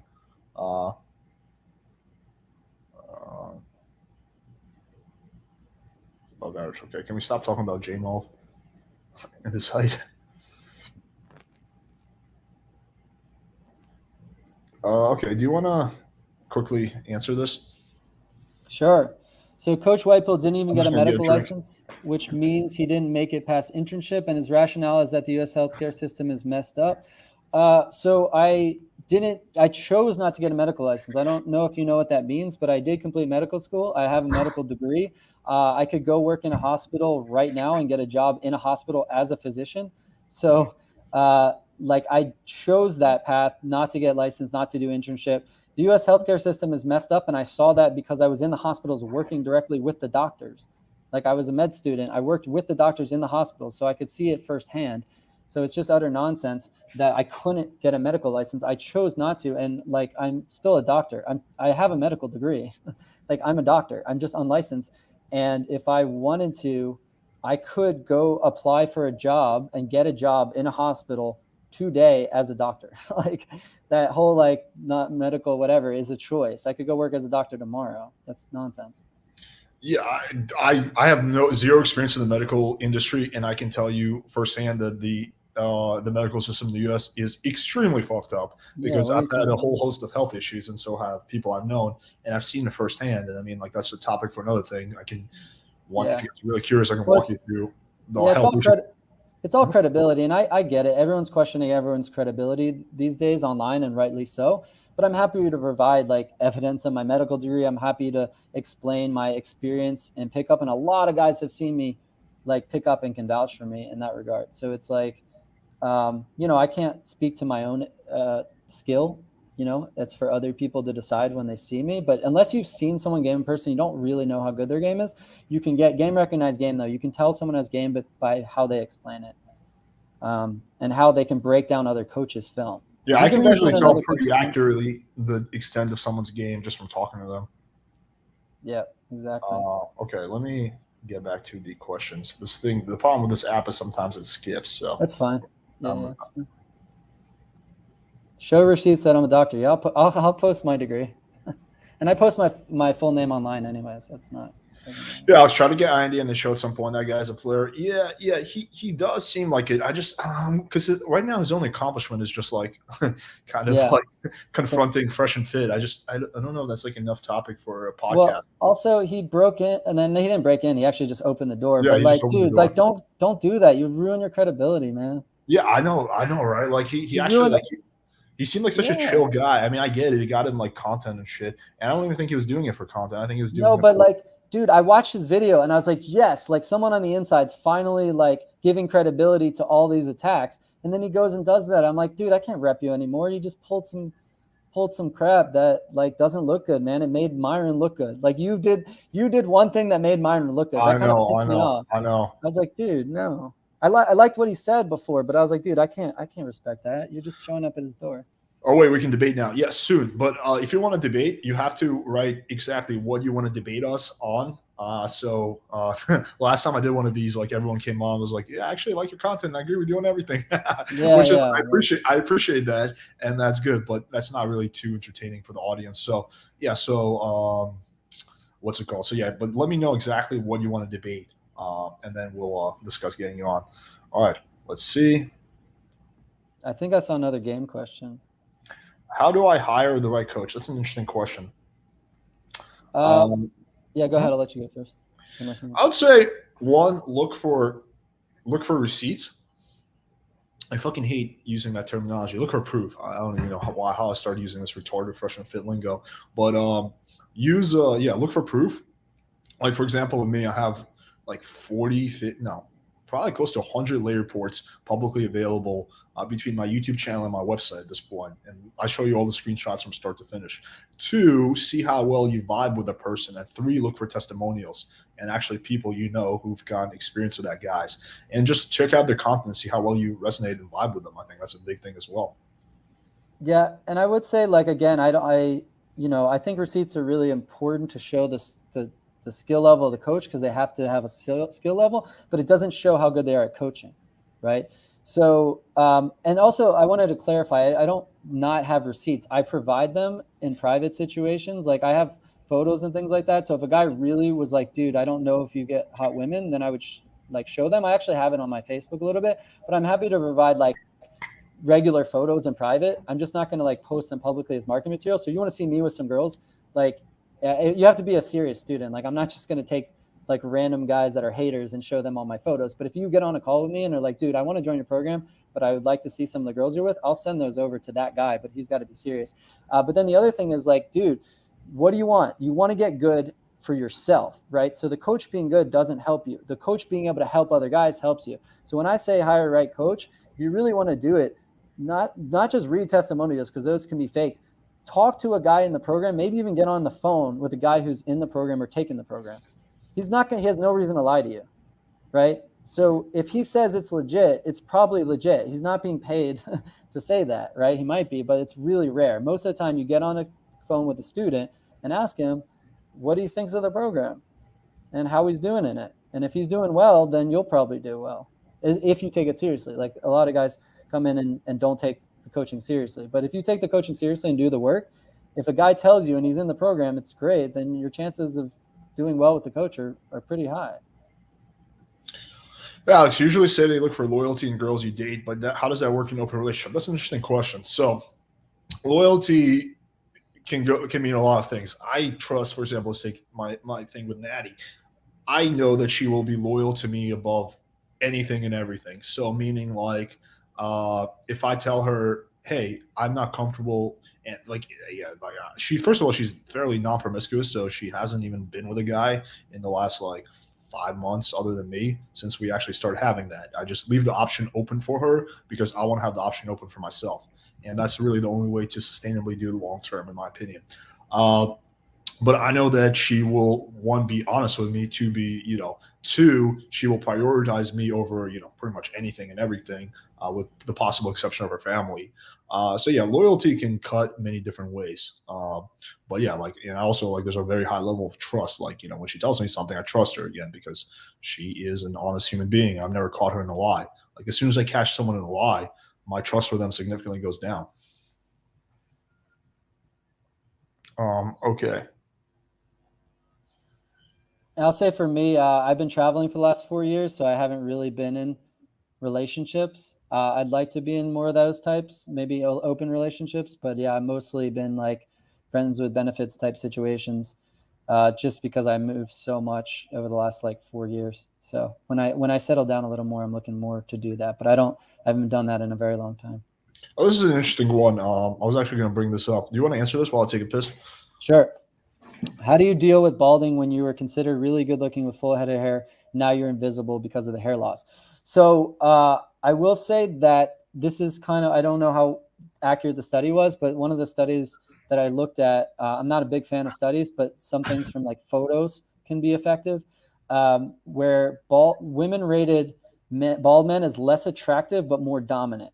So women are attracted to the looks, but also the dominance, right? So why are movie villains a lot of times bald is because they look scarier. They look more aggressive. They look more intense. They look more dominant.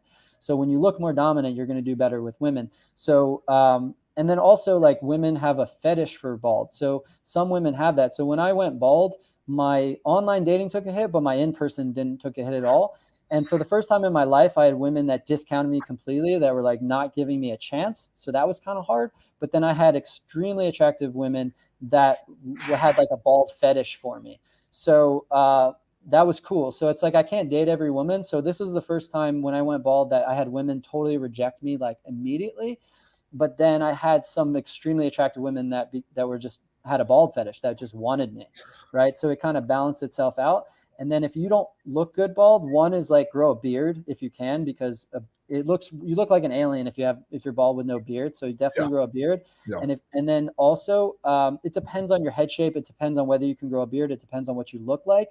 So I'd say about half guys would look good like me, and then another half like wouldn't. And you could get a hair transplant if you can afford it. Again, I'm fine with looks maxing, hard or soft or whatever. Like I'd say wait on hard with surgery, like really push that off.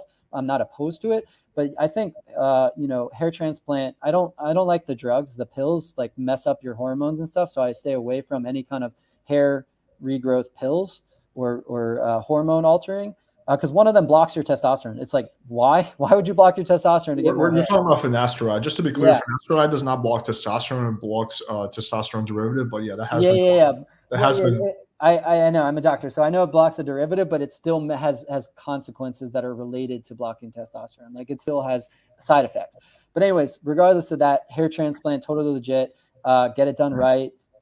Save up the money to get it done right. Like actually spend the money on it. Don't half-ass that. So it's like, yeah, save up the money, get it done right, but don't rule out going completely bald if you can pull it off, which I feel like I can fully pull off the bald look. It took me a while to mentally get over it, but once I did, like I make jokes about it. It actually helps me display confidence more because people assume that I'm going to be less confident being bald, which I'm actually more because it's part of my identity now. So I have an opener, like I open with, like bald jokes sometimes to women, and they like it because they're like, oh, he doesn't care that he's bald, and it's a display of confidence. It helps that. So yeah, like you have to evaluate whether you're going to look good bald or not. If you are, you can be fine, grow a beard, and if you're not, then hair transplant I'm okay with. I don't think I would look good bald. I think I was meant to have my blonde curls. I'm probably gonna do hair. I don't know. I don't think you'd look that bad. I think you look better with a little bit of hair, but I don't think you'd look that bad. Well, fortunately, we'll never have to find out. Well, also you're the type of guy who would look really good with like one of those killer beards, like a freaking, what's it called? Wood chopper beard, lumberjack beard. And so I think I agree you'd look better with hair, but if you did go bald, I think you'd be fine if you grew one of those lumberjack kind of beards. You look like freaking like, and hit the gym, like I know you hit the gym, but like really like become, no, you know what I mean? Like bear mode, like Jeff Nipper, like bear mode where you're like freaking like thick. I'm not thick. I know you hit the gym, but like actually hit the gym. So no, you know what I mean. You know what I mean, though. You know what I mean. Bulky. I know what you mean. Yeah. That you're fit, but I'm saying like if you got lumberjack and bulky, the bald look works more on like thick guys. I agree with that. Yeah. The bald look definitely, beard and putting on muscle definitely is a must for the bald look. But not like the abs shredded cut muscle guy. No, I mean like the thick guy. That's all I was saying. I didn't want to hate on you. I'm trying not to. No, you're good. You're good. Yeah. What habits would you recommend to improve your self-image and break out of the black pill mentality? Okay. Do you want to take this one? Yeah, I'll take this. So I've thought about this a lot because it's so hard. Like I want you to follow like white pill content creators like me, and Alex now identifies with that as well. That inspiration. And working on the things that I talked about for inner game. But I just told one of my students, because he was watching red pill bitter content. He was watching black pill nihilistic content. He was getting this infection in his brain by consuming this content and the forums and typing all day. And so, he's one of my struggling students, and I don't take that lightly. Like I have a lot of successful students, but every coach is lying if they don't have at least one, and that's not doing the program. And I need him to cut off that thing because it's messing up. Everything I teach him is messed up by him going on the forum or him watching like Fresh and Fit or a red pill content creator that poisons his mind. And so if you want to get out of that, log off. Like delete all the channels that you follow on YouTube that are black pill content creators or bitter red pill. Follow Alex, follow me, follow Kevin Ray Wilder, my business partner. Remove. You are what you surround yourself with. You are the people you surround with. You surround yourself with losers, you're going to be a loser. You surround yourself with winners, you're going to be a loser. If you consume loser content, you're going to be a loser. If you consume winner content, you're going to be a winner. So it's infecting your mentality. So to break out, just get off Reddit, get off the forums, get off YouTube, and follow only the guys that are telling you how to improve your life. That's what you need to do because your brain is being infected by this negativity. Yeah, I would say that once you get to a certain point, you have the nuance and the perspective, you can easily watch. Like I can watch Fresh and Fit content all day, and it won't affect my my thought process. But that's only once you get to a certain point of I think self confidence and. Well, you have that skill. Once you have your dating life, you can't do any of this stuff until you're getting laid. Essentially, until your dating life is in order. Like your dating life is obviously amazing, so you're fine.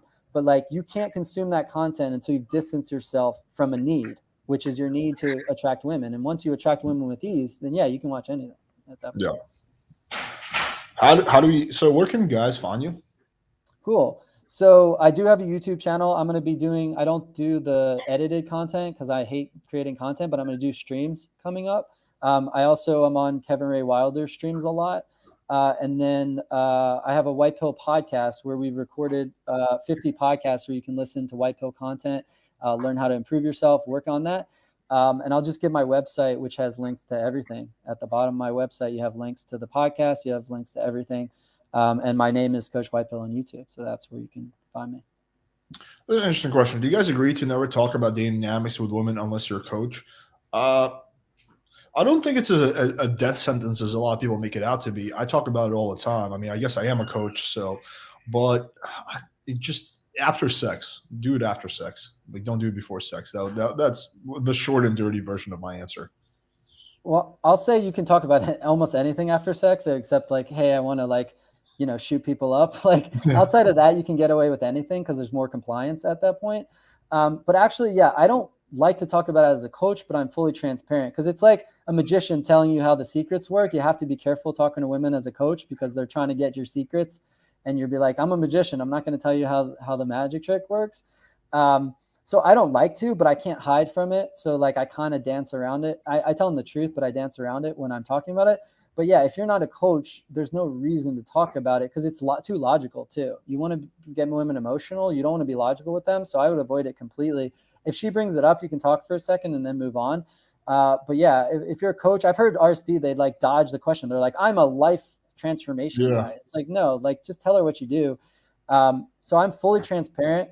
But if I wasn't a coach, I wouldn't be talking dynamics with women because it's too much how the magic trick works. It's like not game. It's like, hey, let's talk about how game works with a woman. It's like, no, it's not going to work. It's too logical. Have you seen any fire content, Julian Black media from RSD? I assume you mean. No, I have not. But I've seen a lot of fire content from other content creators. Yeah, I don't know anything about that. Do deepfakes work for retaining girls, Alex? I don't know. I haven't really fucked around. I've only fucked around with them a little bit, so I don't know. I don't know if I have enough experience to like answer that question. I'll have to talk to some of the other guys I know who are doing deepfakes, and then we'll see. Well, I'm actually going to be wrapping up that experiment shortly because for a variety of reasons. All right, let me this fucking app, man. Like every time I get through a question and then it just skips. Okay, there we go. Ooh, JBW theory. The what? JBW theory. We can't say the words. Apparently on YouTube, you're not allowed to say something white guy. You're not allowed to say that phrase. Like people got mad or something where you say like, if a guy's white, then he has an advantage. It was like a black pill content creator. It's like, I can't say this. Like, I'm like, really? It sounds like pure nonsense. A lot of the stuff people think they can't say on YouTube, they're just like reading in some weird blog. All right. Well, anyways, you can put that up because it's a race. It's a question on race essentially. Okay. Yeah, is JBW theory. Okay, let me just get to it because I'm just going through these in order. Learning NLP, Ross Jeffries is very intrigued. Do you think? Okay. During NLP, Ross Jeffries is very intricate. Do you think he makes game too complicated and is worth learning such a complicated tactic? What are your thoughts on this? There's no science behind NLP, so it might work, it might not. I think I looked into NLP in game because I was learning everything. It was fun. I was like, let me test this, let me test that. So I started reading about NLP and I was like, I don't need any of this. It's nonsense for game. You don't need it. And I don't think like, even if it works a game, there's just better ways. So no, don't learn NLP. You don't need I like to debate about the existence of a game, or at least attempt to understand game. Also, I'll think it's manipulation to extent. This is what I want to debate on. All right, fair enough. Let's. Yeah. Can we answer the JBW question first and then do the debate? Yeah. I don't see it, so just tell me what the question is, and we'll just answer it. Yeah. So the question is JBW theory legit? And it's basically saying that white guys have an advantage over everyone, and then like you have to be white to get laid. Essentially. Now, not everyone's that extremist about it. But yeah, it's the question. Those two are very different things between white guys having advantage and you have to be white to get laid. Those two. It's more an extreme viewpoint on that. It's like guys say that are like, oh, that's like I can give up now because I'm not white. But yeah, like there is a huge advantage, but there's definitely myths around it, right? So basically, I've lived in Asia, right? So people are like, it's so much easier in Asia. And I'm like, well, let me explain. It's not that simple, right? So if you're a white guy in Asia, you do have advantages sometimes, right? You have a disadvantage of a language barrier, which guys underestimate unless you learn the language. So it's not all roses. And then like I live in a conservative country, Vietnam, so it's actually harder to hook up than the US. So in certain countries, so in Vietnam, I do have a slight advantage being white. In Thailand, I have a slight advantage being white. In Philippines, the only country where you have a massive advantage being white. It's the only country where it's like easy mode. Okay, other countries, Vietnam's harder because it's conservative, But a lot of guys come to Asia and they pay for it. It's just cheaper to get escorts here, way, way cheaper. So it's like if you want to get a cheap escort, then you can do it in Asia. But as far as getting game working attraction, it's not as easy as guys think. And then it only gives you a slight advantage, but you're at a disadvantage with language barriers because women won't date guys that can't speak the language because it's awkward for them. Not always, but like a lot of the time. And then also same reason they won't match on Tinder because guys will be like, oh, he's a traveler, so he's going to be gone in a week, so I don't want to do that. And they want a boyfriend. So it's not as easy as guys think. And then in the West, most guys are white, so it's not this massive advantage. It's more so a disadvantage to be other races than an advantage to be white. And then like black guys, there's like a fetish sometimes. They also do better with black women. So it depends on the type of women you're going for. I'd say Asian and Indian struggle the most. And then it's like they struggle a lot of times with self-esteem. They struggle a lot culturally because like Indian guys can be culturally thirsty and they act really thirsty because of the nature of lack of women in their country. So it's like how you act, it's like how you portray, but there is a stigma around it. You got it like an accent. If you have a thick Indian accent, it's like hard to understand you. You have to assimilate into culture. Unfortunately, it's reality. Change who you are. Like I don't like that, but that's a reality. And there is stigma, but like it's guys use it as an excuse not to improve. I know Indian guys who are phenomenal with women. You know, you have a coach that is. I know Asian guys that are phenomenal with women. You had Seal on. So it's like it's a choice whether you want to be a statistic. Do Indian Asian guys struggle with women in general? Yes. But do you have to struggle? No. You're choosing to be part of a statistic, right? So if you want to make the argument that a lot of more guys with race issue, with their race struggle with women, yes. But as you as an individual watching this, complain about it, you're just making yourself a statistic. It's a choice whether you want that or not, because there's ways to break out of that and be very successful. And Alex has a coach as proof of that. So that's my take. Yeah, I will add a little bit because I have an interesting perspective on that. So I think it has way less to do with your actual race and much more to do with what you actually look like. So for example, I have this one Indian client, right? He was tall, full head of hair. He looked more like kind of like exotic Italian or Middle Eastern. That guy is not going to be a disadvantage in a dating pool. I had trying to think, okay, I live in Miami. There's a lot of Spanish people here. There's some, Spanish people, especially from Venezuela, Colombia, they look more like Italian, right? Tall and exotic. Yeah. They're not going to be a disadvantage, right? So your race is not nearly as important as what you look like, right? And height too. Yeah, and height as well. So that's the first thing. The second thing is there's always exceptions, but on average, yes, it will be easier on average. Again, we're talking about averages because different girls. I know girls who don't like white guys, whatever. But on average, if we're going like an aggregate, white guys will probably have it a little bit easier. So fucking what? You can't control it. You can't control your race. Who gives a shit? Yeah. That's my answer. Definitely. Who gives a shit? All right, let's have furry notes on. Furry notes. What's up, furry notes? Hello. Can you hear me? Yeah, we got you. Oh, excellent. Yeah, it's just a 80s name for our gaming, whatever. So I'm a little bit confused because I follow like a guy named Vegan Gains. He's been diving into like a lot of black pill, red pill shit. I've been following him for like a few years now. I was asking him a question, and his answer made me unsatisfied because I don't think he knows about game, even though he has a girlfriend and he has gotten laid before. So I'm just like, I just don't like to manipulate people or things like that. But I know that you have to at least be charming and talk to people. So let me just understand this better. So is your argument that you feel that game is manipulation? Is that correct? Yeah, I think so. Yes. Okay. So let's break this down. So first of all, everything on some level is manipulation, right? Everything, right. Any human interaction. The question is how far of manipulation is it? So for example, when my mom is in town visiting, and my mom, she's looking at me right now, but when mom says to me, hey, do you think that, I put on a little extra weight? And I say, no, you didn't. I'm manipulating her, but I'm manipulating her with a good intention because I want her to feel good about herself, right? I'm manipulating her mood. Right. When Natty comes over, my girl, and she says, I'm trying to think of an example. She says, did you miss me? Right? And I say, yeah, I did. But in reality, I was busy. I didn't really. You can say I'm manipulating her, right? So there's different forms of manipulation. Now you get into higher forms of manipulation, right? Okay, and let's take a more different example. Let's say a girl you're at a bar and you're like, hey, do you want to go home with me? And the girl's, which first of all you should never do, but let's say you do that, and the girl is like, yeah, is it far? Because I really don't feel like walking a while. And you say 5 minutes when in reality it's 10 minutes. You just manipulated her, but it's a white lie. It's a benign manipulation. Yeah, right? it's a white lie. It's not.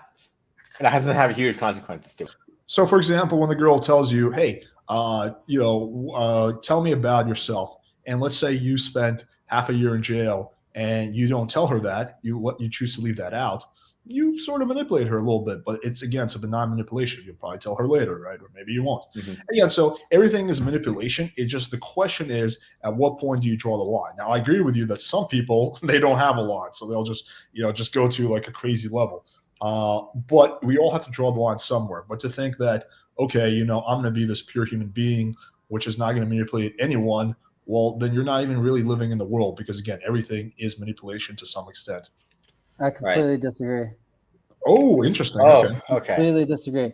So this is actually one I hear all the time, which I hate the most, because words matter, and the meaning and the implication of words matter a lot. So when we use words, if Alex says game is manipulation, and then someone clips that out of context, people think he's admitting that it's bad, right? Because manipulation has a contextual bad context, but it also has the definition is a bad thing. So if you look up the definition, because Myron likes to use a definition, he doesn't even know the actual definition. So when the definition, if you look up the definition of manipulation, you actually have two definitions. You have one to using a tool to control, right? Which could be good, it could be bad. But the second definition means to influence through unscrupulous means, meaning deception, meaning something wrong, right? Unscrupulous, look up that word. It means doing something wrong or deceiving someone, right?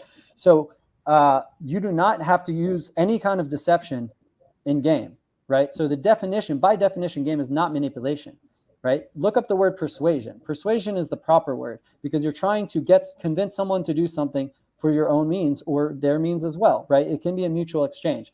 You're trying to, through a transparent way, to get them to do something. That's persuasion, right? So manipulation is a form of persuasion, right? It can be deception, it can be tricking them, it can be through unscrupulous means, right? So as an implied negative content to it. And that's the problem I have, because game is persuasion. It can be manipulative. That's the dark side of game. It can be manipulative, but there's no requirement for game to be manipulative. I can be perfectly honest 100% with a woman and sleep with her. I don't always do that.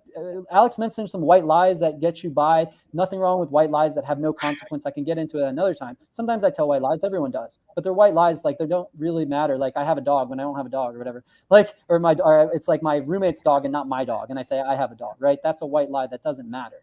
But I don't have to do that. I could tell 100% the truth and get laid. And that to me means that it's persuasion, not manipulation. And I compare it to sales, because game is sales. Like, attracting women is sales. It's a supply and demand. We're a market. We're the product. You're selling yourself, right? I want to have sex with you. You should have sex with me. I'm the product selling myself. I'm a salesman, and I worked in sales, so I understand sales very well. And sales is not manipulation. It is persuasion. It can be manipulative, right? So it's a perfect corollary, because sales can be a scam. It can be manipulative. It can be deceptive. It can be, I'm not giving you what I promised to give you. So you can absolutely take sales as like an honest communication of mutual benefit, or you can take it as a scam. Same thing with game, right? So is sales manipulation? No, it's not. Sales can be manipulation, but sales fundamentally is persuasion, and you can be 100% truthful and make a sale. I did it all the time. I was 100% truthful and I made a sale. Same thing here. I can be 100% truthful and make a sale that helps me and it benefits the woman. So game is persuasion. It can be manipulation, or it can be used for good. And you don't have to trick anyone, because manipulation implies deception, it implies tricking someone. And that's not required. I sometimes tell white lies, right? It helps sometimes to use some deception and tell white lies. But if you're asking me, can I game without it? You can absolutely game without ever telling a lie, because people respect honesty, right? Yeah, so you don't have to lie. It's not a requirement. And what that means is, if it can be done without lying, then it's by definition not manipulation, right? Can it be? Absolutely. It's just like this. I use the Force. It's like the Force. It's really powerful. It's like the Force in Star Wars. Is using the Force manipulative, or is it just, can you use it for good or can you use it for evil, right? And if that's the question, then inherently the Force is not negative or positive. It's a power. It's a tool, nothing more, right? You can use it for good or you can use it for evil, and that's what game is. Game is a force. It's a tool, nothing more. If that makes sense. Okay, so what would you do game and you have good intentions, but then it just blows up in your face? Like, as in, like, it doesn't go well. Yeah, give me an example though. I mean, aside from rejection is fine. Okay, move on. And then, but I mean, like, at some point, I don't really know exactly. I don't. I can't really think of an example at the top of my head. Okay. Yeah. So it's like if you fail, it's tough to like kind of explain without an example to go off of. But if you fail, then your game wasn't what it needed to be, or she wasn't, in the right space. It's like, no professional athlete was a perfect 100% of the time. You're going to fail, and you got to get used to failure. Like I always tell my students, I fail way more than they do because I'm taking more shots. It's like Michael Jordan missed way more shots than almost any basketball player ever because he took more, right? And so you have to be okay with failure to succeed. That's part of the process. And so like I get rejected more than any guy who's watching the stream right now, right? Because I'm taking 10 to 20 more shots than any of you guys, right? I just move on quickly. If a girl rejects me, I'm like, oh, she didn't want me, next one. And then I get the next one, right? So I have way more success because I'm willing to just quickly move on from failure, right? I'm quickly ready to just like, oh, okay, that girl didn't like me. And I don't expect every woman to like me. I go in saying I have a shot. I always go in saying, yeah, I probably can get this girl. And then she rejects me. Sometimes I'll try again, but sometimes I'll just move on to the next one. It doesn't affect me, right? It's like missing a shot in basketball. That's how I take it. It's like, do I take it personally when I miss a basketball shot? No, right? But I wanted to make it, so I take another one. And so it's just like this idea that the top level coaches succeed all the time is nonsense. They should post more rejections, but it hurts their credibility because the guys are like, oh, he's not perfect while this other coach is perfect, right? So if I post a bunch of rejections, guys are like, I'll go with this other coach because he never gets rejected, right? There's an illusion online of success. That's what Instagram is. Only post your successes. Only post what you're good at. Nobody posts failures. So when you do, you look bad, right? So it's hard to post failures because everyone else is just posting success, right? But the reality is that I get rejected more than my students do because I'm taking 10 times as many chances. I want my students to take as many chances, but it's hard to get that motivation up. And my students have a lot of success regardless of, what they're doing, but I'm still at the end of the day taking more action than anybody out there when I want to. Obviously, I'm working on my coaching right now more than my dating life. I'm locked down. I'm actually locked down right now, so I can't even have those over. It's really annoying. But yeah, it's just at the end of the day, you should be getting, and actually I want to bring this up because it's really important. You have to be okay with rejection. And one of the best books I ever read is, I think it's called Rejection Proof or something. I'll give Alex the link, but it's this guy unrelated to dating who was terrified of rejection. So he's like, why don't I just try and get rejected? Why don't I just ask some random rich dude for Super Bowl tickets and see if he'll give them to me? And his world opened up. People were inviting him to VIP shit and like giving him free Super Bowl tickets and all this stuff all the time just because he started asking and being unafraid to ask for ridiculous stuff. So he went out and he was it was 100 rejections or rejection proof or whatever, unrelated to dating. But he just got rejected all the time. And then randomly some like vice president of something would be like, yeah, come to my suite and like watch the Lakers with me on a courtside. And he was just a random dude, but he just was nice, friendly, and knew how to ask. So read that book. And like I have all my guys read it now, because it just puts in perspective rejection is just part of the process and not to take it personally. Okay. Can you, all right. So can you say the book again, please? Let me look it up real quick. I think it's called Rejection Proof. Where are we at with the debate? Let me look it up. We're past. Yeah, it's called Rejection Proof on Amazon. Okay. Rejection Proof. I'll type it in. It's called Rejection Proof. Yeah. I don't type. Right. I don't see a place. Okay. Is it the one with the umbrella? Proof. Yes, that's the book. Yes, that's everybody the one. should Okay. read that. Right, it helps you, get comfortable with rejection. Yeah, go ahead. All right, so I have something that could be related, but it might be a little bit off tangent. So right now I'm looking for a job. Um I went on a few interviews, and so far they said they'll call me back, but then no answer yet. So I'm thinking, is this related to like game and dating? Also, because I think to some degree it is, but maybe wrong about that. I mean, they're just being nice to you. Well, sometimes maybe they weren't planning on calling you back, but they got busy. But probably they're being nice to you. Just like, for example, I'm nice to people in general, all the time. But like, I'm not. It's like it's better than to say to your face.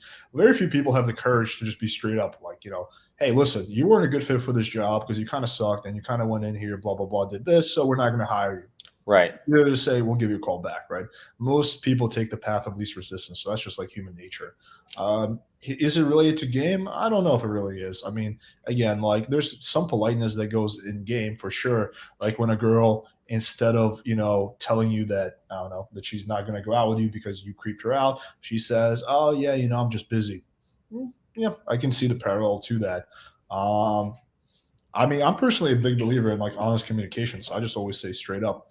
Yeah, I'd like to be at least upfront and honest. Yeah, I think it is really related in the other sense, not what you're talking about being nice, but in terms of like if you get rejected, dealing with rejection. Rejection is hard on your ego, regardless whether it's a job rejection or a woman. Woman's harder because it's fundamental to us. But yeah, if you learn how to deal with like interview or job rejection, it's gonna help you deal with rejection in general. So that's why that book has nothing to do with dating. That book, Rejection Proof. So like getting rejected in your life and accepting that in any form is going to help you. That's why I recommend that book to all my guys. It's not a dating book. He doesn't even talk about dating at all in there. So yeah, I firmly believe that if you can accept rejection from a job and be okay with that and be like, oh, I'll just apply to another one and not internalize that as a personal attack on you and just treat it like a video game, like, oh, well, I'll just try again. Like once you get to the point where you treat every rejection like it's just part of a video game where you just hit the reset button and don't take it personally, you have moved up another level. You really will. Because then you get motivation to try again. It doesn't bother you. Yeah, I want to add one thing because I'm actually going to go back in my initial position because the way you defined manipulation is different than I was defining it. So, and I think my definition of manipulation was different than the way most people are using it. So I'm going to backtrack. Yes. So I was thinking more persuasion and influence. So all game is influence and persuasion. All human communication is influence and persuasion. Influence and persuasion. But words are important. That's why words are very important because the minute I say manipulation, people think bad. It's a connotation. And also, Kaizen said it's the second definition. It doesn't matter. You guys got to know this about dictionaries. There's a 1 and a 2 equal, but they're both equally valid. The first definition does not take precedence over the second, just so you guys know about dictionaries. I'm a kind of a scholar in a little ways. But if a dictionary lists multiple definitions, the number 1 definition is not more valid than number 2. It's just because they can't list them together. Just so you guys know, they're both equally valid. So if you see the number 2 definition, you can't say the number 1 is like the right one because they're both equally Respect valid. for not banning him from the chat. I am chat. Yeah, we don't ban anyone, although I doubt we'll ever have I am chat on. After the little stint he pulled, but we ban only when they start getting like racist or like really like insulting in a very toxic manner. That's the only time I ever ban. All right. So have we kind of put this debate to rest? I think so. I mean, I thank you for your time, guys. This was really helpful. Awesome. Yeah, man. Good to have you on. Thank you for coming on. We appreciate it. Thank you. All right. Take care for your notes. Yeah, that's me. All right, guys. Who else wants to come and debate? Let's do this. And no topic is off limit. Yeah, Kaizen, I'll explain that later. That we already covered that, but I'll explain that to you later. So let me know him. Let me know in the chat if you guys want to come on debate. I want to get like a few good ones. Wait, he wants to debate Blackpill. Ooh, let's do this. Alex, can I be the next person to debate Peter? Let's debate Blackpill. Yeah, okay. That's good. Blackpill's a good one. Let's do it. I'm going to post the link. Okay, come on. Come on, sir. We're not gonna have I am chat on. He pulled some shit last time. No. We don't talk to trolls. We want people who really want to talk, not trolls. He's a troll. I don't like talking to trolls. I don't even know if he's a troll or he's just like extremely delusional. I don't even know. No. Anytime someone just comments just like you're a scammer all the time, I'm like, that's a troll. Sorry. He has a lot of comments like that. I don't want to talk to him. He ate the microphone, didn't he? Didn't he swallow the microphone? Yeah, I'm not gonna hold that too much against him. I just think he doesn't really know how audio works. But I know, but I don't want to talk. I had to take my earphones out. I was just listening. I had to take my earphones out. Yeah, sorry, I'm Chad. You'll have to redeem yourself. You'll have to go on a quest and a journey, fight a dragon, hook up with a slightly poorly girl. All right, we posted the link. Yeah, Kaizen, by the way, he said the first definition doesn't have a negative connotation. Yes, but the second does.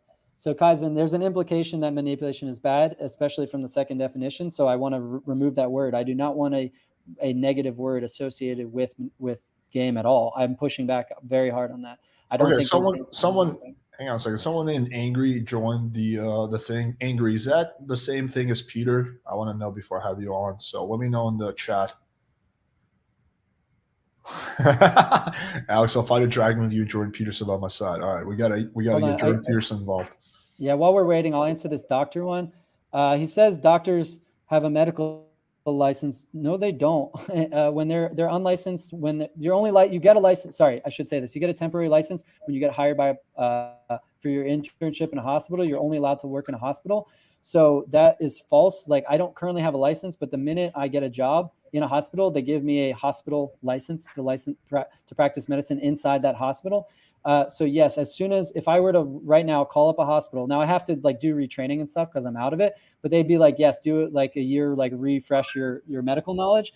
But if they were desperate for the pandemic, they needed a doctor, I could apply for a job, get a job tomorrow, and they give me a license on the spot to work in that hospital. So guys, who gives a shit? He's coming here as a dating coach, not as a doctor. This is not a medical stream. This is it's a credibility. No, it's a credibility. No, I'm fine with it. It's credibility. You have a right to question someone's credibility, but that's nonsense. I'm a doctor. I have a medical degree. I'm an unlicensed physician. Angry, are you Peter? Okay, he says this is me. All right, what's up? What's up? Can you hear me? Should we call you Angry or Peter? Just call me Angry. Oh man, he's coming in hot. We'll call you Angry Peter. He's coming in hot with that anger. You can hear me, right? Yeah, we can hear. So tell us, what is the? So I guess I just had like a few contentions, maybe like 3 specifically. So the first one was like, I think black pill ideas can coexist with the advice you give on the channel. So I mean, I think there's like 4 universally agreed upon black pill principles. I know some black pillars are obviously delusional, but I don't really think that the black pill mindset is equatable to just giving up. So what are your thoughts on that? So so you might be right in theory, but in practice, what I see in the black pill community is mostly giving up. This is hopeless. The odds are stacked against us. So you might be right in theory, but in practice, you would be wrong. And also they say, now not all of them, but then I don't classify them as black pill. They say game doesn't work. Most of the community claims that game doesn't work. It's weird because they say game is manipulation, but then they say game doesn't work, which is 2 different things. It can't be effective manipulation, but also not work. But at the end of the day, a fundamental belief of most black pillars is that game isn't real, and you can't learn game to attract women. So that's a black pilled mindset of I can't learn game, meaning I am nihilistic towards game. And a few of them believe in hard looks maxing and surgery and stuff like that, which is technically, I would consider a white pilled concept. It means you can improve. But the concepts matter. You can't have a concept that has 8 different meanings, right? And when you talk about community, red pill or black pill, you have all these different people with all these different ideas. So that you have to separate the community from the principle. And the principle of red pill is seeking the truth. The principle of black pill is nihilism. And the principle of white pill is hope. It's believing that you can see through taking action. But you can't say I'm getting it wrong and then give me 8 different definitions of black pill. And if I ask 10 different black pillars, do you believe in game? 2 would tell me, yeah, it kind of works, or social skills. 2 would say 0. Some would say, I'd say just going to the gym helps. 3 would say going to the gym helps. 3 would say it doesn't. Some people would say only surgery works. And 1 would say give up completely, right? So you can't tell me I don't understand black pill or I'm wrong about it when you have 8 definitions. So well, I guess like the black pill doesn't really have any academic credence, right? It's not, it's kind of hawkish, right? Because I think there's only a few principles that every black pillar can agree on. Like, for example, I think even red pillars can agree on the importance of attractiveness, right? Yes. And then there's also the importance of hypergamy, which comes into play, right? So Yep. women like obviously consider attractiveness, like with their mating selection. And then the third principle is inflexibility, which is like basically the most important features or the features that you can control the least. And then the fourth component is that most women find the same thing attractive, right? So they're like a lot of these features that are celebrated in society are pretty universal and fixed rather than malleable and molded by our perception, right? Or by the media. Let me ask you this though: Does the black pill say that game works? Again, I don't really know because it's not like I don't think the black pill is like an academic theory. It's just a community. I don't care if it's an academic theory. So let me just very quickly weigh in. So okay, because this I also don't, sorry to interrupt, but I also don't really think it's relevant in the black pill community, like whether game works or not. So it's relevant. I'll explain. Yeah, I'll explain why it's relevant. But let me just say sure. This. Any community, like I would identify if I had to pick one with a pick community, right? Any community, no matter what the fuck it is, fitness community, any community, there's going to be people who believe all kinds of different things, right? Who don't agree. Right. There's people on all ends of the spectrum. Black pill community is not immune to that at all. So what we have to do when trying to understand a community is look for general vibe and consensus. And the general vibe and consensus that I've seen and that other people have seen in the black pill community is kind of like a hopelessness. Like, yeah, the odds are stacked. We're playing in a rigged game, and it's not even really worth it. Game, I don't think it really works. Doesn't make that much of a difference, right? Again, I know there's some black pillars who feel like maybe it does kind of work, right? We have to look for consensuses because any community, again, it's not like it's not an academic thing, nor is the fitness. Yeah, exactly. There's people who believe different shit, so we have to look for consensuses. So in the fitness community, the consensus is muscle hypertrophy, and calorie surplus calories are how you put on muscle, right? Like we have to look for these consensuses, and so we're arguing against the consensus that we've seen in the black pill community. I also want to add. Yeah, well, sorry. I'll let you talk in a second, but I wanted to clarify this point because one is there's not a lot of academics in dating, and that's a different topic we can get into. But regardless, concepts do not have to be academic. So optimism is a concept that's not academic. We don't have studies to talk about optimism, right? We might have a few, but optimism, everyone knows what optimism is. Positivity. It doesn't have to be academic to understand a concept, right? So when we break it down into concepts of give up or try, those are conceptual things. We don't need studies to back up the idea of it's over, bro. You shouldn't try nihilism, or you should try.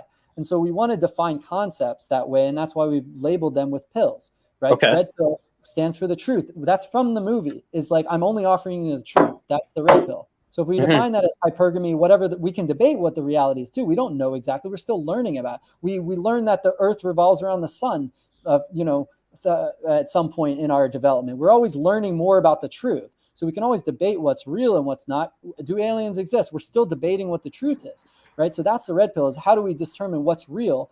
And then what do we do about it when we find out what's real? Is height a disadvantage?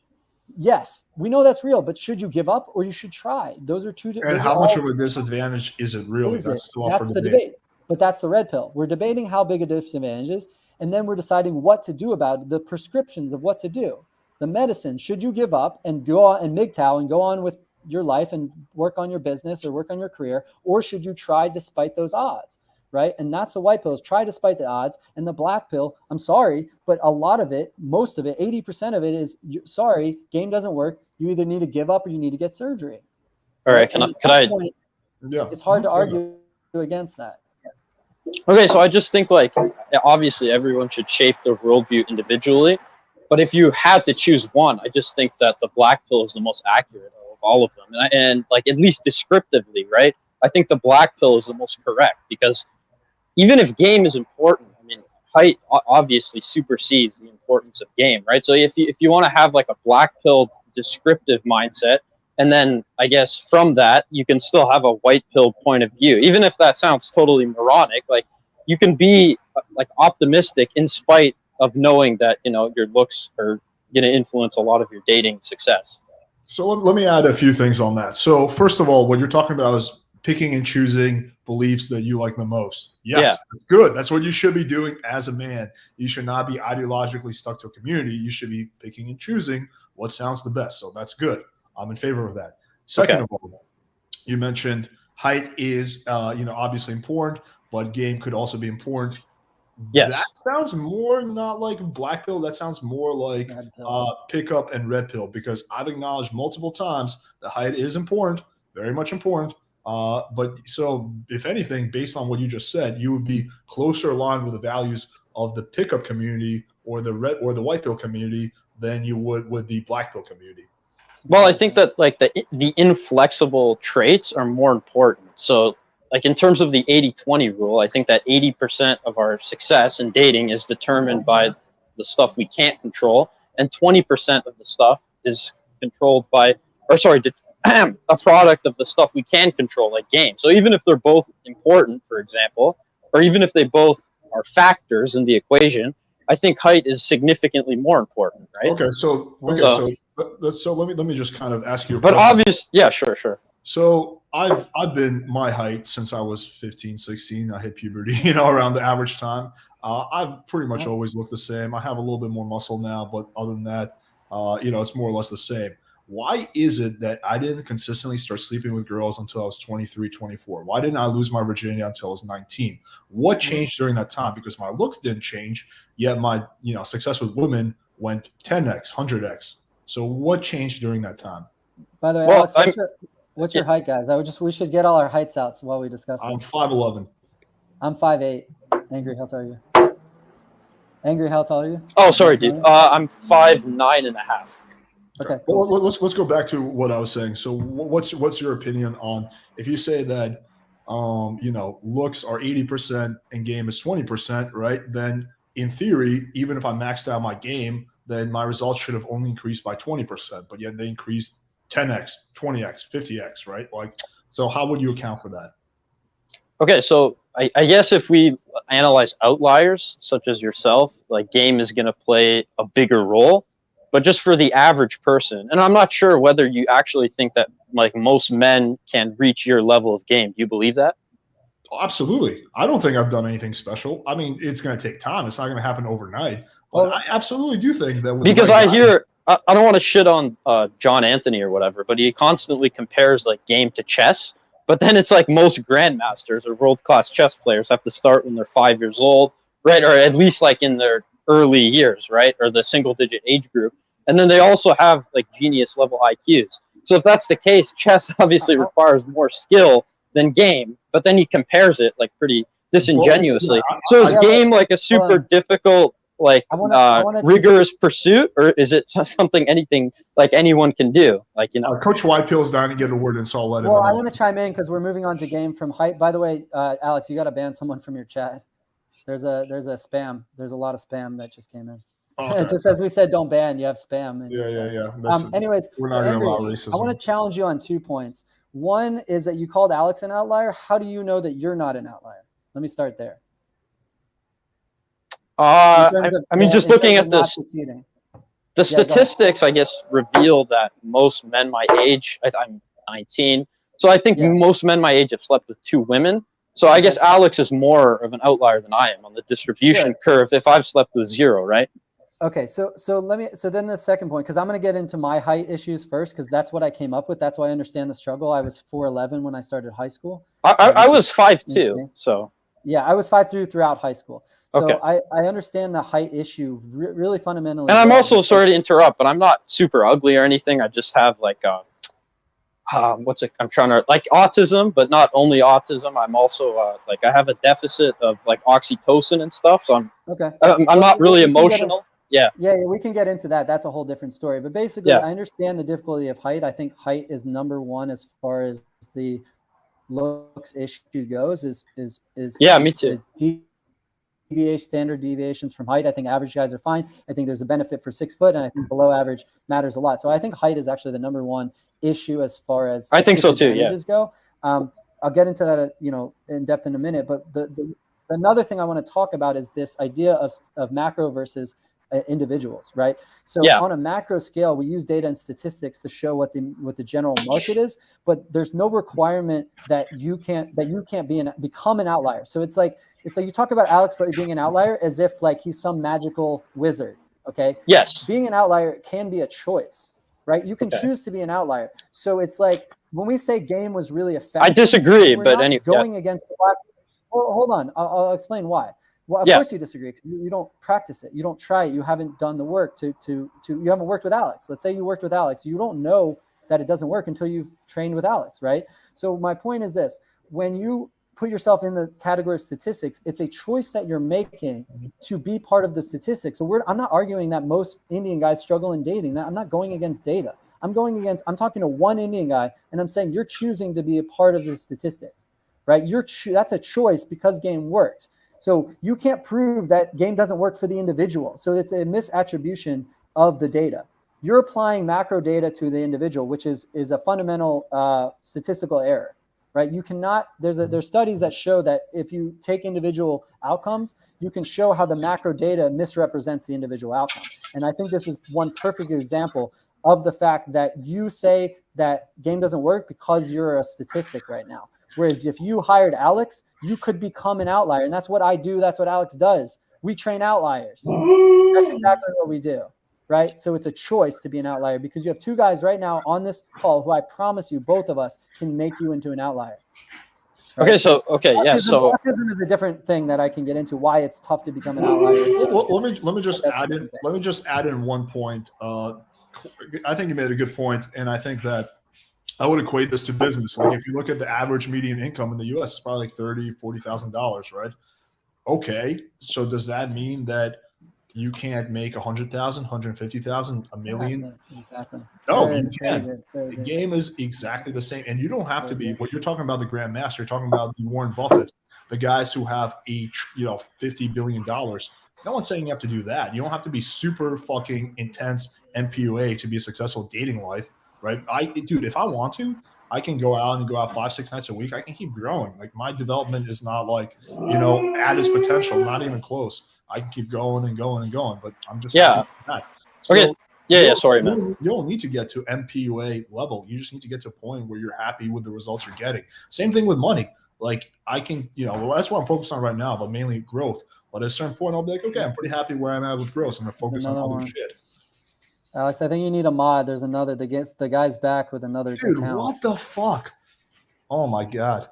Okay, so he's trying to get you banned. It might be a freaking undercover attack. He's trying to get your stream banned. And it's funny. And the rare cure, try refreshing the page because we already have him timed out. Yo, Nitin, can you monitor this shit? There's we got some crazy racists in the comments. I don't think he's racist. I think he's trying to tank your stream. Oh really? That's fucking lame. That's what they usually do. They come in trying to spam your stream to make you look bad. Let's have Angry. Go ahead, Angry. Okay, yeah. So I was gonna say that basically, if you're born as a black male, for example, in the United States, you're more likely than not to be a failure, right? You're more likely than not to, I guess, remain in the same socioeconomic bracket. So I feel like if you tell people to try in spite of their shitty situation and they still end up failing, that they're, it's going to be difficult to grapple with such a depressing situation. So I think the black pill helps reduce a lot of that frustration to understanding. And then one more comment about just getting better at game in general. I don't understand, if any guy, right, can level up his game pretty quickly, then why the fuck is the curve exponential, right? Why does J-Mob I've slept with 1,000 women. It took me 10 years to sleep with 100 or whatever. If it's so easy and a guy can learn in 2 weeks, then why the fuck do you have such a steep exponential curve? No one said it was so easy. I've certainly never claimed that. I don't think it's easy. Yeah. It takes time. I respect a lot of your content because you seem more honest and realistic. Right? I don't think it's easy at all. I think it takes time. You have to put in the work, just like business. I'm going to equate this back to business again. You think that playing with fire, okay, we started really making money about a year ago. We've had playing with fire for 4 years. The majority of the company business, we were barely subsistence level. Okay, yeah, and with a business, with game, with anything, it takes time before you master it and you get good at it. So fucking what? My other choice, if I don't want to start my own business, is to work for someone, be a corporate slave. I'd rather not do that. I'd rather grind it out. With game, it's even worse. My other choice is to marry a fat chick or jerk off at home every night. No. How about if it fails though? I want to say something about the time because I'd rather comment. Let me just quickly finish this. I'd rather go ahead and put in the work and keep failing until I get to a point where I'm successful.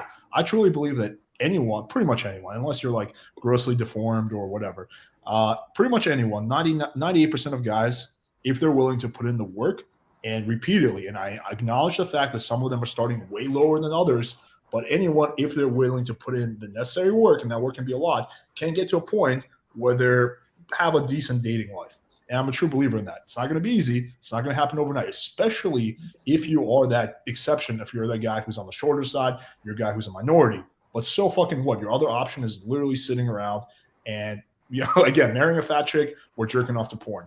I'll pick busting my ass all day, every day. And the problem I have with the black pill is I feel like it justifies for a lot of guys who they're at a point where they're not sure if they should give up or they should keep trying. It justifies for them to give up and just be complacent, which is something I fervently am opposed to. I don't think you should ever give up, ever. Okay, so here I think like a good alternative to complacency, right, is just how about hookers, right? How about maximizing your physique, for example, if you want, to improve your self-image, just getting surgery or whatever, and then forgetting about, gaming women and just paying for hookers. So it's purely transactional, right? It's more pure. I'll get into that in a sec. I wanted to cover this thing about time frame and how long it takes, because it's one of the biggest myths in every industry is how long it takes to get successful at something, because luck plays a factor. So one of my favorite quotes of all time is, sooner or later, those who succeed are the ones who believe they can, because it can happen sooner, it can happen later. But there's an amazing channel, a science channel called Veritasium, and he talks about the role of luck and how it's underrated, whereas some guys can get overnight success and some guys can take years. And it's luck is preparation meets opportunity. So in business, I had other businesses that failed, and some guys succeed in their first business and take off like Fresh and Fit did. And it's just a matter of luck and timing and how much work you put in and success over time. So that's why patience is one of the hardest things to have as a human being, but it's one of the most powerful, and the most successful people have the most patience, because luck plays too much of a factor of when it happens. But if you give enough work and effort over a long enough period of time, you're going to succeed. Sooner or later, those who succeed are the ones who believe they can. So if you come to me as a student and say, well, I don't really think this is going to work, but I'm going to give it a try, a lot of times you will not give it a try. You'll have these preconceived notions that it won't work, and you'll never really give it 100%, even with my help, to succeed. So you have to buy in. You have to give your all, right? And so I have a student that joined and he lost his virginity the first week. Does that mean my program is automatically the best in the world? No, because I have other students that take 3 months, 6 months, right? And sometimes even longer. But the ones who take longer than 3 months are almost always the ones who didn't do the work, like 99.9% of the time. They just didn't put in the effort, right? And they had these mental hangups of why they didn't approach or they didn't do these things. But at the end of the day, when you succeed has almost nothing to do with you. It has to do with the level of effort you put in and how patient you can be. Because you guys got to watch a video. It's about luck from the Veritasium guy, and he explains why luck plays a factor in all our lives that we don't want to admit because we don't have control over luck. So, have you read the book Outliers by Malcolm Gladwell? Yeah. One of my favorite books. Yeah. Did you watch the Veritasium video about the diagonalization theorem? That one was good. I may have. I watched so many of his videos. He's really good. He's amazing. He's a genius. Yeah. Let me just comment on something, and then Angry, I promise you, the mic is yours. Okay. So let's go going back to the business thing. So if you guys knew half the shit I dealt with, facts, to quote Fresh and Fit, facts. Most of the businesses fail, and they fail within the first year or two. Most businesses, if you are looking at statistics, you should not start a business because you will most likely fail. And dude, I experienced this firsthand. I started playing with fire. I had Tinder trying to sue me. I had DMCA takedowns. I had my website. There was a crazy hacker that was fucking hacking all the shit. I had just fucking problem after problem. Facebook banning me. Yes, literally the day we launched our product, just problem on top of problem. And I was a little bit at a crossroads, I'll be honest. I was like, fuck, do I really want this headache? I was making pretty good money in the corporate world. Maybe I should go back to that. And I believe truly that if at that point I stumbled upon some content saying, business, it's hard, most businesses fail, that was very nihilistic, I might have given up, right? Probably not, because I'm one of those people that will just keep going and never give up. But so I persevered through that. Now I have a, fairly successful business. Again, was it easy? No. Right. Yeah. But, again, that's the power of kind of keeping going and not giving up. So going back to the, what you were saying about the hookers. Yeah. If you decide if you make a conscious decision that you feel like you can be happy with that kind of lifestyle, then by all means have at it. There's nothing wrong with that. However, me personally, and a lot of guys I know will not be happy or, fulfilled banging a bunch of hookers, right? That for obvious reasons. So like, I know me personally, I would not be happy with that at all. I would feel miserable about myself. I would feel like a loser. Obviously you can't really date a hooker or anything like that. So, I would not be content with that. Now, again, if you're doing it because that's what you want to do, have at it. Bang all the hookers in the world. If you're doing it as a way of settling because you've just given up because you think, oh, well, the medium is stacked against me, then I would say you're wrong and you're being a quitter. Interesting. I feel for the guys who fail in spite of all the effort, and I think that's where the black pill can rescue some of the guys, right? How does it rescue them? Yeah, how does it help them be successful with women? All it does is provide them validation for their lack of success. How does it actually help them solve their problem? That's my question. I mean, if you're in your late 20s, for example, and you've never dated successfully, of course, I know you're going to point to outliers, but you probably had like a compromised childhood, or you were, deficient in some area, right? You probably missed out on like some critical socialization. So it's real. I think the age pill, I'm not sure if you're familiar with that, but it's the most like depressing because you can't really get time back, like you can enhance yourself surgically, but I just think that there's some guys that, like, however much they try, I think they're ultimately going to fail. And sometimes we fall prey like to the survivorship bias. And like, no matter how hard you work, there's always going to be genetic and environmental factors that always hold you back. So it's just like, how do we reach the guys that fail in spite of the effort? Like, what do they do? Do you think game can rescue all of them? Like, not all, but the majority. I do think there are extreme outliers with the guys who are just like deformed or something like that, or in a wheelchair. I don't think game will really work significantly for them. I also think it's more challenging for autists too. I just want to. Yeah, sure, yeah, that's true. But But again, we're talking about like extreme outliers, like less than 5%. Most of the black pill guys, they're not like extremely deformed. They don't have extreme, autism. Maybe they're a little bit on the spectrum, but who isn't, honestly? So, what would I say for them? Well, I would say chances are, first of all, they either haven't really been applying the tools that they were given, or they've been taking the wrong kind of action. Maybe they took a lot of action, but it was the wrong kind of action. For example, black pill, they say looks are what matters, looks are what matters, looks are important. What percentage of black pill guys do you think are jacked? Less than 5%. I haven't seen it so far. Like really, like less than 5%. If looks are the only things that matter and you can fully control your physique, then why not get jacked as fuck, right? Yeah. Why not do it? If looks are the only things that matter, game is less than 20%. Why not get jacked as fuck? Why are all black pillars not extremely jacked? That's my question. I actually saw a Wheat Waffles one where he said, "Don't get jacked if you have a bad face," too. So it's like, Oh my fucking god. Yeah. Well, I mean, in terms of getting jacked, is it actually going to appeal to more women?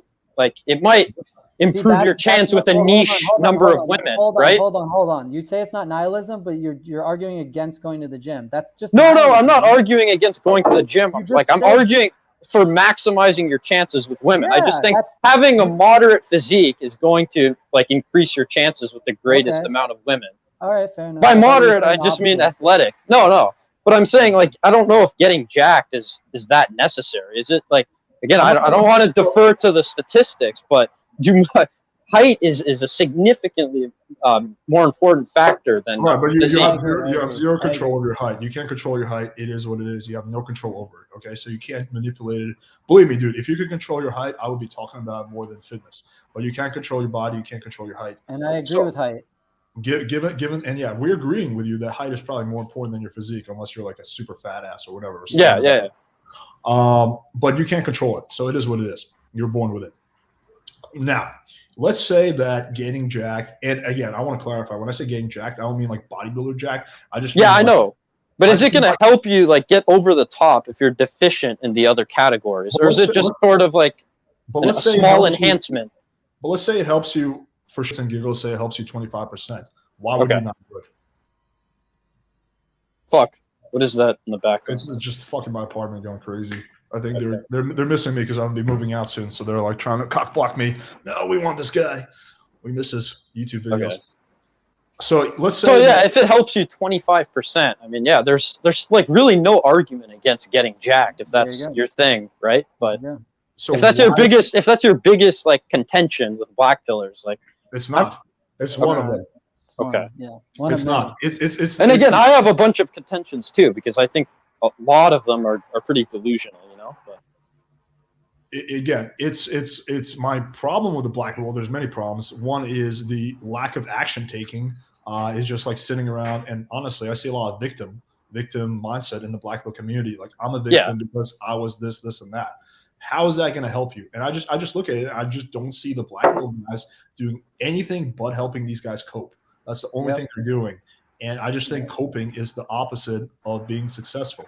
Like you can take anything in life and find out how oh, this is so hard. But then, okay, so what's the alternative? Just not do anything? With women, I think, the alternative is pretty bleak. Again, marrying a fat chick or banging a bunch of prostitutes. Those are your alternatives. Angry, can you respond to this question? So, because one of the big contentions I have is that a lot of, not just like, I'm not talking about giving up and nihilism, that's a different one. But as far as content creators, they take macro trends, like statistics, and they apply them to the individual. So it's like telling a black guy they'll never be rich. Yeah.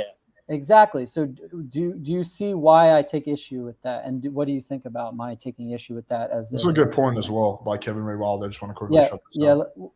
Leave that up. But let's let Angry answer. I want to hear his answer to that. I mean, again, I don't think it's bad to try, but if you try and fail, like what's the logical next step? Get a coach. Keep trying. Get a coach. Honestly, get a coach. Because if you're doing it on your own without a coach, you have no guidance to what you're doing wrong and how to improve it. So I would say if you have not hit the gym and never gotten a coach, you have never tried nearly enough. And also, there's a lot of Sam coaches. Hold on. I don't want to say get any coach. There's a lot of Sam coaches. But get on the phone with a student and ask if their coach was good or not. And if you trust the student was with a good coach, then try that. And if you haven't hit the gym and you haven't gotten a coach, you haven't tried nearly hard enough to say you failed. I'll just quickly say one more thing. I usually don't talk about this online too often just because it's kind of depressing. But 5 years ago, I caught Lyme disease, right? And it was a fucking nightmare. I went to a bunch of doctors, and a lot of doctors were like, "Yeah, I don't know. I don't think I can help you. Maybe you can try antidepressants or something like that." Now I would have been well within my rights to give up, right? But I was just like, nope, gonna find another doctor. I went to 100 fucking doctors until I found one that could help me. And if the treatment didn't help me, I would go to another doctor. Now, every time I failed the treatment, I could have been like, okay, well, this is what it is. I tried. I'm going to give up. Nope. I'm going to keep going, finding another doctor, keep doing more treatments until I find one that works. Because all I need to know is that there's one person who's had Lyme disease who's able to recover from it, even though the statistics are pretty bleak on it. Honestly, once Lyme disease gets past a certain point, once it becomes chronic, the statistics aren't really that great on it. But, I don't care. I just need one person who made it. I'll be the person number two. There's more than one person, I'm just saying. So we're talking about being an outlier. Maybe there's a difference in perspective. Again, that's why I'm not a fan of nihilism. But, I don't need, whatever your circumstances, whether you're not even short at all. But let's for shits and giggles, pretend you were 5'4", right? Let's just say that. That's in what, the 5th percentile of male height in the West? Let's pretend you're 5'4". Okay. If I was 5'4", I would not need to be in the median. I would just need one person who's 5'4" to make it, and then I would grill his brain and figure out how he made it and copy that. And if that didn't work, I would find another person who's 5'4" and made it and copy that. I would keep going until I found a way, until I exhausted every option known to man. And I guarantee you that 99.9% of the black pillars have not exhausted every option known to man. By the way, I just think it's hard to isolate those individual cases without an academic methodology. You know what I mean? Why do you need an academic methodology? What's the relevance here of the academic? Or what I meant is it's hard to create a methodological system, based on one person. Sure, but I just explained why. Okay, when you take academic stuff, you're taking statistics of macro trends that are not applicable to the individual. You can't study. Yeah, but if one individual does something right, how are you supposed to replicate that? You go to that individual. You become an outlier. You become. Alex just explained that. We are training outliers. So you find an outlier and you copy him. It's like a blueprint in the Matrix where he touches the guy and he becomes him, right? Go find the outlier so you can also become one, or get a coach who's trained outliers. I train outliers. I train guys who are virgins. I train guys who are 5'4", right? And then my next point is that go to a coach that trains outliers. Okay. And my next point is, if you've let's say again, like mid-20s, late 20s, and your life has just been a constant stream of suffering, and you have a bunch of negative reference experience, right? And you guys are advocating to continue trying, which I don't necessarily disagree with, like in a vacuum, right? But if you continue trying and continue failing, like your failure is going to have a disastrous impact on your mental health, right? I don't know if trying is necessary. If you keep doing the same thing you've always done. And like, how do you endure the pain? You know, a coach who helps you through that process. I'm not kidding. Yeah, so Coach Whitepill is right about that. First of all, stop taking the same action that's caused you to fail. Albert Einstein said insanity is doing the same thing over and over again, expecting different results. So try something different and keep learning from your mistakes. Second of all, failure is not necessarily a bad thing. I actually have learned a lot from my failures in the past. Failure can be a teacher, so stop looking at failure. Have a frame shift. Stop looking at failure as a bad thing and start looking at it as a good thing. I think that if I didn't fail with women so much in my teens and my early 20s, I would not have had the drive to get to where I'm at now. There's close to zero chance that would have happened. So there's some benefits in failure. Now, I think a moderate failure is helpful. I want to add one thing here, because there's this expectation of a success so quickly online now. I grew up in an era, I'm older, I'm 36. I grew up in an era before everyone was necessarily online, and everyone wants immediate success. You're only 19, man. I lost my virginity at 20, and now I'm a coach. So this idea that you've struggled, and all these guys were telling them, oh, they struggled so much and they get, and then they're hopeless. I've struggled. I lost my virginity at 20. Like, this idea that you guys have struggled is nonsense. You haven't really struggled. You're just saying that because you see everything successful so quickly online that you guys have to struggle more, honestly, and stop coping with that. Like, oh, I've struggled this much. No, you haven't. I lost virginity at 20. You're only 19. You haven't even struggled yet. I don't actually take on students till I turn 20. Well, I mean, I've missed out on like basically my entire adolescence. Would you not consider that a struggle? So did I in dating. So did I. I didn't date until I was 19, and I didn't lose my virginity until I was 20. I did too. Yeah, I had fun because I had friends. I had guy friends. But you had a social circle nonetheless, right? So yeah, so social life's different than dating life. Two different things, man. If you didn't have a social life, that's different, and that's another thing you got to work on. And I talk about this with guys. But I think the two are like very intertwined.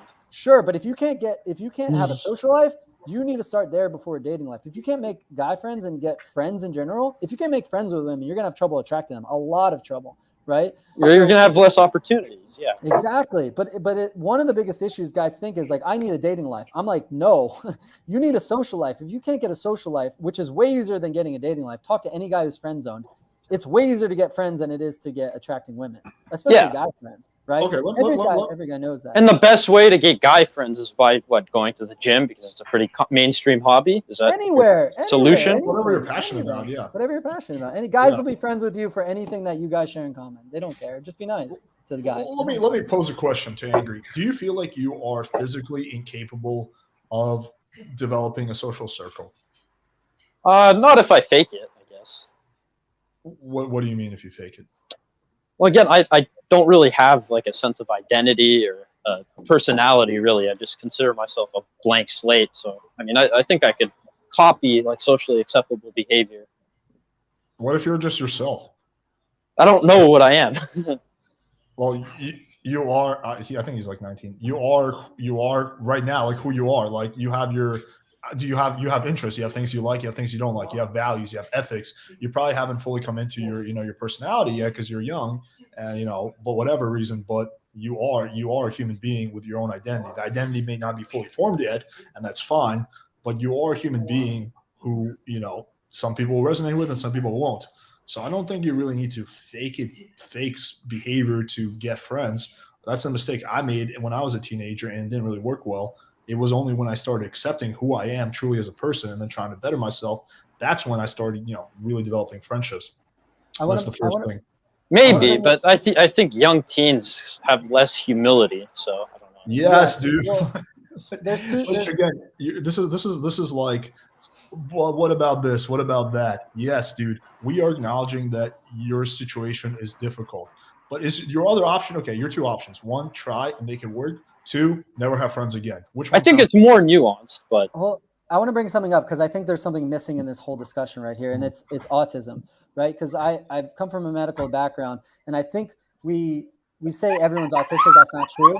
But I think autism is a very unique thing. That's a very unique struggle socially because you just don't get it. It's hard to register emotional stuff. It's hard to register a lot of stuff, especially Asperger's or high functioning autism, where yeah, that's what I have. Yeah. yeah, you seem totally normal and people don't understand why you can't make friends, right? But I do because I understand that autism is this disconnect where you can't pick up certain social cues and you think more logically. And so what you have to understand is like, I get the idea of you having to fake it because you don't have the capacity to connect on that level, but there is a way to fake it. And actually, I don't have reference experience, but Coach Kevin Ray Wilder, my business partner, you got to follow his stuff because he has a friend that is autistic and is smart enough to logically figure out how to mimic behaviors that would, let him build more social relationships. So he logicked his way into social skills. And it's really hard to do because How do you do that? By reading books or? No, by practicing. He practiced with people. He watched, he kind of took notes, I think, on social cue. He actually like took notes on like smile in this situation, or this was a funny joke, or this is how I got a good response. Like it was like feedback, right? So it's like I did this thing and this guy like shook my hand and this girl smiled. And so I should do that thing again.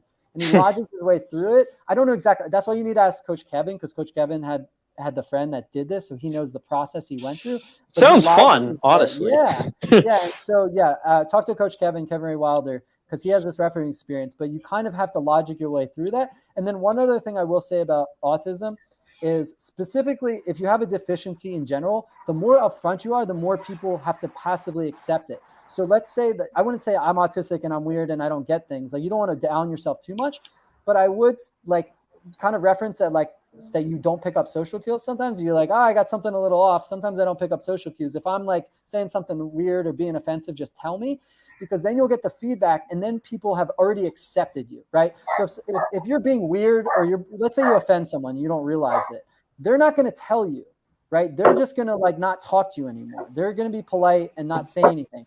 But if you go in advance and say, hey, I don't always pick up stuff. If I say something that offends you, please just tell me, because like I'm not always aware of that. Then once they stay and keep talking to you, then if you say something offensive, they have to tell you and they have to like make that up and they have to be friends with you because they've passively accepted you as the person who's not picking up all social cues. It also shows hyper awareness that you say that, right? So you're cluing them in that you're not a weirdo, that you're like, I get it. Sometimes I'm weird. And all I want you to do is tell me when I'm being weird or uncomfortable or saying something offensive, because I don't always do that. I'm not meaning that. And so if let's say you say something that comes up like to a black guy, it comes off racist. Normally he'd be like, fuck, this dude's racist. I'm out. I'm not going to talk to him. He won't say anything to you. He'll just not talk to you. But if you accidentally say something and you said that, he'll be like, dude, I think you said something kind of racist there. And you'll be like, oh man, my bad. And you'll take a note on that, right? He'll give you feedback and you won't say something like that. Right? So be upfront with people. You don't want to say, hey, I have autism and go into a whole story, but just be like, hey, sometimes I don't pick up stuff. So if I say something uncomfortable, offensive, or weird, just tell me, because I'm not always aware of it. So, I want to be friends with you. We're cool. But if I say something weird or offensive, just tell me and I'll correct it. And then you'll get actual feedback you can write down. That's and really people like will be receptive to this. I find that surprising. Well, hold on. So will they choose to be your friend if you tell them this? Here's the thing. Some people won't, but they'll already be gone. So the minute they stay talking to you, which some people will, they'll keep talking to you. Once they keep talking to you and hanging out with you, they've already accepted you. They have to. You already were up front. So it removes people who will not be cool with you anyways. Because can you attract high status people with this strategy? Yes, because absolutely. I feel like the people that will like exclude you from the group are going to be the people with the highest degree of status.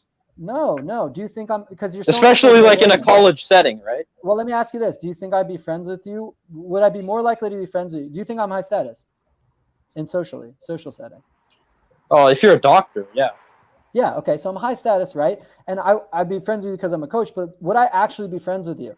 Here's the question, right? If I'm hanging out with you and you said something racist to someone and you didn't realize what you were doing, then I wouldn't be friends with you because you're reflecting bad on me.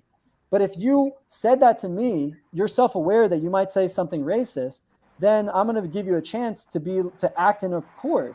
So then you said something racist and you're like, hey, dude, if you tell me something, and then the guy says, dude, you're being racist. You're like, oh, dude, I wasn't registering. I'm sorry. Then by association, I know you're going to fix the mistake. So I don't have to worry about you and my rep. Social, like high status people like me and being a doctor, I'm worried about my reputation and who I associate with. So if you're being weird, I don't associate with you. But if you know you're being weird, and someone will say, dude, you're being weird, and you say, oops, I'm sorry, man, then I know you're going to fix the mistake, so I'm not worried about you anymore. I'm more worried if you're clueless, right? So if you tell me up front, I know you're trying to work on it and you're aware. I'm only concerned that you're aware, right? I creep people out all the time. Sometimes I do stuff that's weird. I can't be perfect, but I'm always aware. And they always give me a second chance because I'm like, oh shit, I think that was weird. Whatever I just did was creepy. I should not do that. And they're like, oh, he knows. He's aware. So he has high social status. He has high social awareness. People are going to like this guy because when he fucks up, when I say something offensive, I catch it or they catch it and I apologize. They're like, oh, he's aware. So he's not going to make that mistake again. So I don't lose any social power because I show awareness. I'm clued in socially. They know I have high social status because when I fuck up, I know it and I correct it. There's a difference. Nobody doesn't fuck up. I have very high social status, and also not just being a doctor. I'd have it anyways. I have high social skills. But when I fuck up, and I fuck up all the time, I can be creepy, I can be weird, I can be offensive, but I know it and I say it and I apologize for it, and everyone always forgives me for it. Always. Let me just add one thing in. You don't need to. You said, oh, okay, but will that get me with the most high status people? Why? Well, you don't need to befriend. You're starting off. That's like saying, like, oh, but will your game techniques get me with a perfect 10? Why? You're starting off somewhere. Like, why not just get a social circle of people who are decent people? Maybe they're not the most high value people ever, but they're cool people who you enjoy spending time with. And then as your social skills, then you keep slowly leveling up, right? It's the same thing with game. Like, oh, well, will your game technique get me a perfect 10? Why? Start off with a chick who you find attractive, she passed your standards and is a decent human being, and then work your way up. Same thing with business. Will your business plan make me $1 billion? Why? Start off by making some money and build on that. So it's the same thing. It doesn't have to be all or nothing. I'm gonna take a piss. Natty, you want to take over the? You want to be my avatar? We can ask Natty. Can we ask Natty questions? Natty, Yeah, you want to participate? Let me fix my hair because okay. I am the most offensive person I know, to be honest. So okay. I just offended someone today at dinner. So offended two people today at dinner. I haven't gotten to meet you yet. It's nice to meet you. I always see you in the background. Oh, my hair. Welcome to the stream. I guess I'm temporarily in charge of the stream. So why don't we get your take? It's always fun to hear a new take, especially from a woman who's definitely got a different perspective. So okay, I haven't really. How old is Angry again? 19. Oh, you're a baby. What? and you're a black pillar, right? Sort of. I mean, I have like my own individual worldview, but I think the black pill is the most correct out of all of them. So. And you find that you can be offensive at times? I don't think I'm offensive. You don't think I gave that as an example of not picking up. Oh, okay. Because I was like, I'm super offensive. And people learn to like me with my offensiveness. I've said some very offensive things to Alex. Yeah. All right, let's Angry, do you have any follow-up things that you want to add? Yeah, I mean, like, I guess in terms of the self-improvement route, right? What would you recommend? For you or for who? Yeah, just for me. Yeah. Just out of curiosity. Well, first of all, why does it have to be out of curiosity? Why not like actually follow the advice and like see if it works? Why does it have to be like a purely intellectual thing? What do you lose by trying? I'm not going to give you any advice that's going to cost you money. So what do you lose? Yeah. I'm not going to ask you to sign up for some program or something. So you have nothing to lose, besides time. So, okay. Well, I read like the Nietzschean philosophy about like the overman or whatever, and I thought it would be cool to, I guess, conceptualize myself as like a machine, right? And then sort of like upgrade myself and like perform experiments and shit, like by learning game and like getting jacked and stuff. Let me ask you a few key questions. One, how old are you? 19. Okay. What are you doing right now? You're in college? Yeah. Okay. What are you studying? What do you think, Ben? I don't. No. What's your guess? Like, just. There's so many majors out there. I don't know, communication, business, marketing, finance, accounting. Computer science. Yeah. No, it's not. It's applied mathematics. Oh, Okay. close. Okay. So you'll have a good career. Okay. What do you want to do? You want to go? What you want to work for NASA? What are you trying to do? I don't know. Maybe like a financial advisor or something. Actuary. I'm not actually sure. So. Okay. What's your car and lake count, if you don't mind me asking? 0. Yeah. Okay. All right. You've had no experience. Do you have any friends in college? No. What hobbies are you? What are some things that you're truly passionate about that you enjoy doing? Yeah. So I like reading. Obviously. I read. I like baseball. I'm not sure if I read a lot about the baseball sabermetrics and stuff like that. And I like you mentioned Veritasium, so I like science a lot, physics, stuff like that. I've been reading or listening to Derek, More Plates, More Dates. He makes pretty interesting stuff about like bodybuilding pharmacology. So it's pretty cool. Yeah, I'm a big fan of Derek too. Do you like playing baseball? No. Okay. Do you think you might get into actually trying bodybuilding? Yeah, I would consider it. Okay. So why not try bodybuilding? Follow Derek has really good content on that. I don't even really need to give you a lecture on that. Just follow what he says. Try bodybuilding, and then befriend other bodybuilders, people who are also into bodybuilding. Right? Get a gym buddy. So that can be your starting point. Right? Get some guys, friends who are also into something similar to you, trade notes. Again, dude, if you're humble, if you're like, hey, man, I'm new to bodybuilding. I don't really know anything about this. Can you show me some things? Vast majority of people will be like, yeah, dude, I'd be happy to help you out, right? Like if you're humble, most people will be happy to take you under their wing. So that's the first thing I would do. So develop a little bit of a, again, social circle, social awareness. The second thing I would probably do is, would you consider yourself like a decent looking guy, or what's your I think I've been rated by incels as like 6.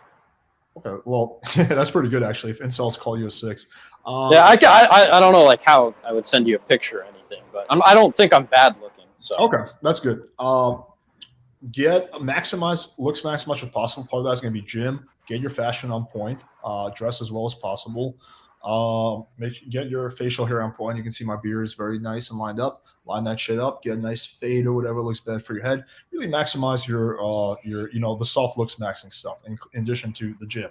Secondly, get some pictures. Get some good pictures. Now you're going to have a buddy or two at the gym. Get them to take some pictures of you. Vice versa. Do a trade. Get some pictures. Create a Tinder profile. Right. Get on Tinder. Right. Start talking to girls. Start fucking around. Don't worry about fucking up. Don't think about failure. Just look at it as a big learning experience. Right. You have nothing to lose if you're starting from zero. Right. That's the power of that. Then once you do that, you get some conversations under your belt. You're talking. You got some matches. Maybe you're feeling a little bit better about yourself. Now try to apply some of my content on sexualizing and setting up straight to the house dates. Right. Set up a few dates for yourself straight to the house. Right. Where you sexualize. Literally, you just have to basically copy and paste the stuff I say. So there's not even really room to fuck up. Get a few girls over your place under a sexual premise. At that point, all you have to do is really escalate. Maybe you lose your virginity. That'll make you feel a little bit better about yourself. You hook up with another girl. You feel better about yourself. Maybe at that point, you're up for a little bit more of a challenge. So you try day game. You try cold approach, right? You hire Coach Whitepill, right? You get your, start working on that. And you just build up. You start building up a series of successes, and you build on it, and you build on it, and you build on it until you get to a point where you're content. That'll be my advice for you. Yeah, thanks, Alex, man. Before I let you go back, Alex said, everything Alex said is correct. I just want to add though, I'm glad we covered autism because I think that was important what I was talking about. But I need to ask you: are you diagnosed with autism? Yes. By a physician. Okay, so that's. I'm also diagnosed with OCD and depression. Yeah, that's okay. I have OCD too. I have pretty significant OCD, which balances my ADHD. But yeah, it's more the autism that's the issue, not the OCD. I have OCD. OCD is good. It makes you actually do shit and focus on details. But yeah, so I want to address this though real quick for the audience. So guys, he's diagnosed, but if you're not diagnosed, a lot of guys use it as a cope. For their bad social skills. So if you have not been diagnosed with autism by a doctor, you should not use this approach. It's only for diagnosed autists because it's a specific disconnect. Because otherwise you're just coping with bad social skills. So make sure you get diagnosed before you take this approach of telling people you have this disconnect. But for diagnosed autists, I think transparency does help. And then everything Alex said is correct. I would add that just to clarify, I mean, yes, hitting the gym and doing all those things that he mentioned with Tinder, but as far as like social skills go, like guy friends are totally underrated. They help you when you get rejected. They help you in all sorts of situations. So, in your dating life, like Alex said, do all those things, but also build those male friendships because they're bonds that surpass like dating stuff. Like guys you can be friends with for 30 years. Like you can build stronger bonds than marriage because like it's not about hooking up or anything. You're just bros, right? So you can build stronger bonds than you can with women. And then also you don't have to be with gym bros. Like make friends with nerds too, like that are like into math, as long as they're not losers, right? What I have to distinguish between a nerd and a loser. If he does math all day, but he loves it and he never complains about his life, and he might have a girlfriend or he might not, but he never complains about it, then make friends with anybody. It doesn't matter if they have high social status or not. If they're smart and they're cool, make friends with. If they're positive. My only requirement for a friend in my life is, are they positive? Are they optimistic? Are they a whiner or complainer? That's a loser mentality. It's their mentality. They don't have to get laid a million times. I have friends that don't get laid a lot. I wish they'd take my coaching, but I don't care. As long as they're not complaining, as long as they're like, dude, check out this like math video, because I watch math channels. They're like, dude, check out like, I love Numberphile. I love Numberphile. See, we could be friends. You don't even know that. I'm a doctor who spends most of my time talking about game, and you probably assume we couldn't be friends. But I watch Numberphile, and you probably watch Numberphile. Is Numberphile the British guy? Yeah. Yeah. Like, do you watch Ted Ed? Well, we'll talk off stream. But the whole thing is that you can be friends with anyone that you don't even think you could be because you have mutual interests. And so, yes, gym bros would be good because they can get laid and they can help you with that mentality. But make friends with anyone that has any remote like thing that you like too. The only criteria you want to avoid is people who complain and whine and cope. See how you just found something that you have in common with Coach Whitepill. I bet probably before this podcast you would never imagine that in a million years. Exactly. But you just found something that you guys are both in common. Like, notice how your voice just completely like lit up. Like you went from being like you were like, whoa, you're like into that shit. You got very passionate about it. So that, that's the power of like, I'm a math nerd. I'm really good at math. I don't give a rat's ass about math. So, I would be the worst person for that. I would give a shit. Yeah, you'd be surprised that a lot of guys good at game are like intellectuals, and they actually, I'm sure Alex likes different intellectual stuff, but Alex is obviously smart. So yeah, I like chess too. Else. I got to like a rating of 2100 when I was 14. So. But you'd be surprised how many guys who are really good at game also like chess. Like, oh yeah, he loves chess. He tries to like fucking get me to play game. Yeah, I used to play in tournaments and shit when I was like in elementary school, high school, early years. Dude, that's another one. Aside from bodybuilding, join the chess club at your university. Connect with people who like chess. Oh, for sure. That's a good suggestion, actually. But when you want to level up, surround yourself with people at an upper level, at a higher level. That's all it is. Yeah. You want to get better at business, surround yourself with people who's made money in business, as long as they're good people, not scammers. But it's kind of hard, like, to make friends with like these high status individuals without being polarizing, right? Bullshit. You just did. We're friends now. We like math. Bullshit. Okay. I'm calling your BS. We're friends. And again, going back to that, you don't have to start off by befriending the super high value people. Start off by befriending the medium value people. But even if you want to, I'm high value. Alex is high value. You don't think you could be friends with us? I mean, we're busy. We don't have a lot of time. But if you want to message me some math videos, I'll email you back. Like, this is nonsense. Like, you have this limiting belief you can't be friends with us because we're high value and we have good jobs in game and I'm a doctor. Who cares? Don't overvalue people either. We're still making mistakes. We still are human beings. That's true. One of my closest friends is a fucking loser when it comes to girls. He still lives with his. Well, I don't want to give away too many personal information, but he's like, in a lot of ways, he's a loser, but he's one of my closest friends.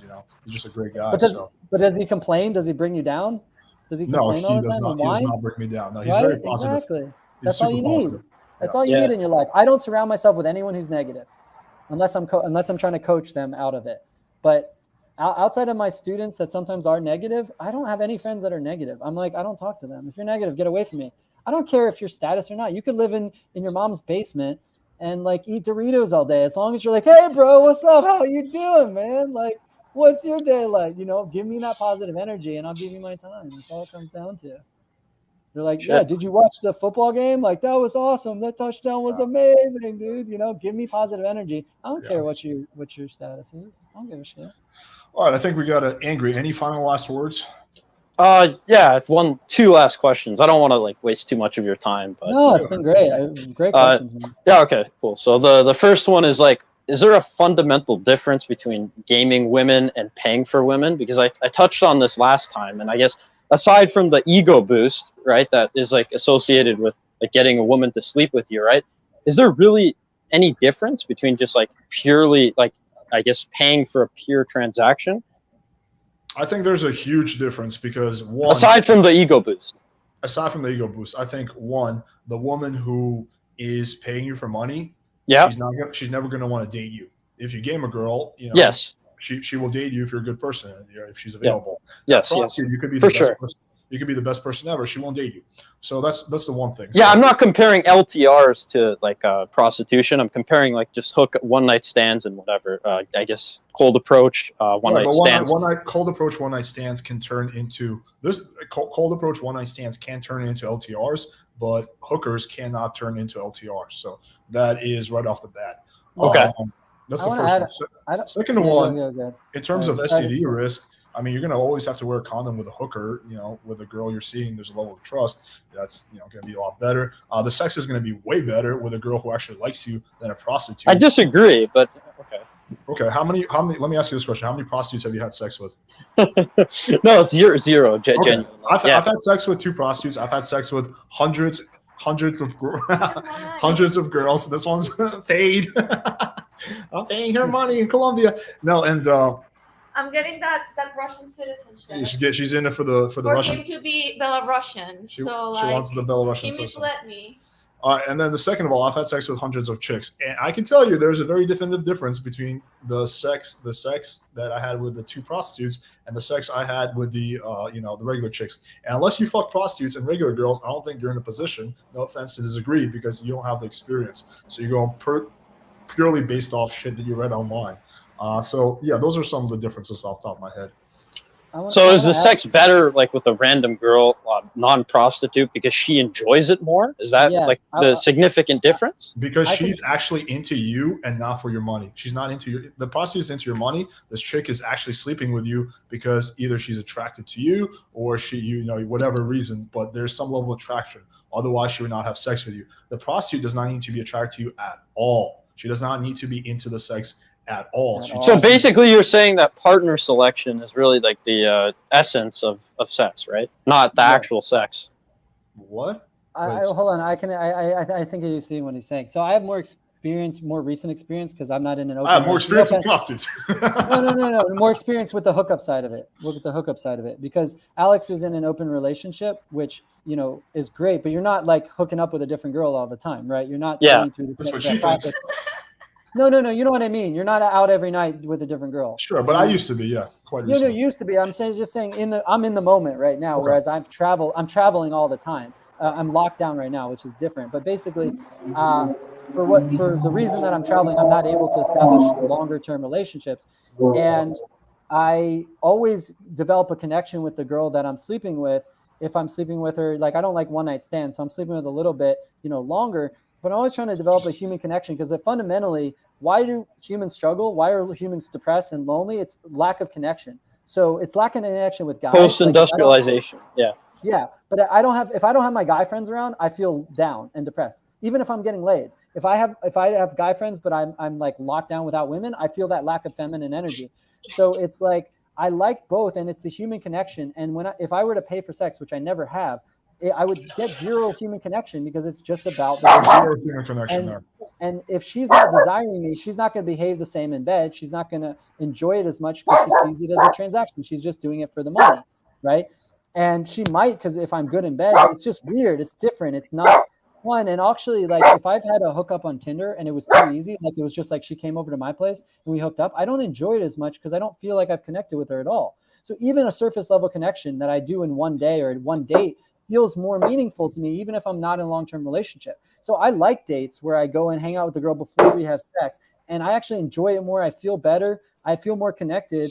And as a human being, a lot of guys don't want sex. They think they want sex. They want more validation for themselves. As partner selection, Well, they want to connect with somebody. They want companionship with the sex, right? That's why guys don't want to pay for it, some of them, because they want the women to desire them. That's a fundamental human thing that we want, is someone to desire us. Want to be with us. I get that. Guys with lots of money struggle making guy friends, because everyone just wants their money. So rich people have trouble with human relationships because every guy that wants to be friends with them, if as a guy, just wants my money, right? So it's like, but if you're good looking, if you're good looking or you have good seduction or whatever, it's still a transaction. She still desires you for a reason, right? Like, no, but it's you. It's fundamental to you when you use games. Yeah, but if your money is fundamental to you, you're good at making money. You could pay her to be submissive, right? No, it's not. Why can't you just pay her to act like she's like enjoying? Yes, you can pay her to act. You can pay her to act. But again, this is your autistic disconnect, is that human connection is harder for you. It's harder to appreciate that. It just is. You're not going to be able to fundamentally understand. We gotta stop the barking. Whose end is that on? Is that you? Oh, it's mine, man. Sorry about that. Yeah. Let's do something about the barking. Sorry. Okay, and then the second one. So that was a good answer. Thank you. And the second one was about your debate with Nelly, and I actually agreed with her on some level. So I guess I'll elaborate. Yeah, go ahead. Yeah. So she advocated for women not continuing the courtship process with guys that don't pay on the first date. And I think this is actually good advice for a certain subset of women.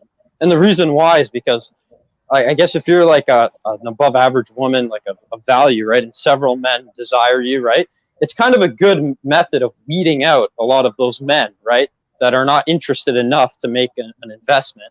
Just like if you're a high value guy, for example, a lot of women are going to be desiring you, and at least some of them are going to be willing to sleep with you on the first date, right? So what's your take on that? Okay.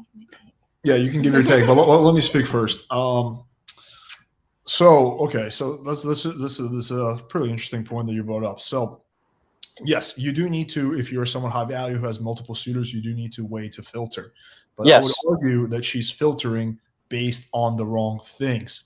That's the problem. Filter based on the connection you have with the guy. Filter based on, whether the guy seems like a stand-up person. Filter based on something like that and what you perceive as long-term compatibility. Don't filter based on whether he's willing to use his money as a way to get you, because I don't think that's a good way. Because you can have, let's say you have two guys. Let's say you have a guy who doesn't offer to pay, right, for whatever reason, but he's interested, he's a good guy, he's a good human being, and there's potential there. You have a guy who's offering to pay, but he's actually a shithead, and he is like just only interested in whatever, this or that, something that she doesn't want.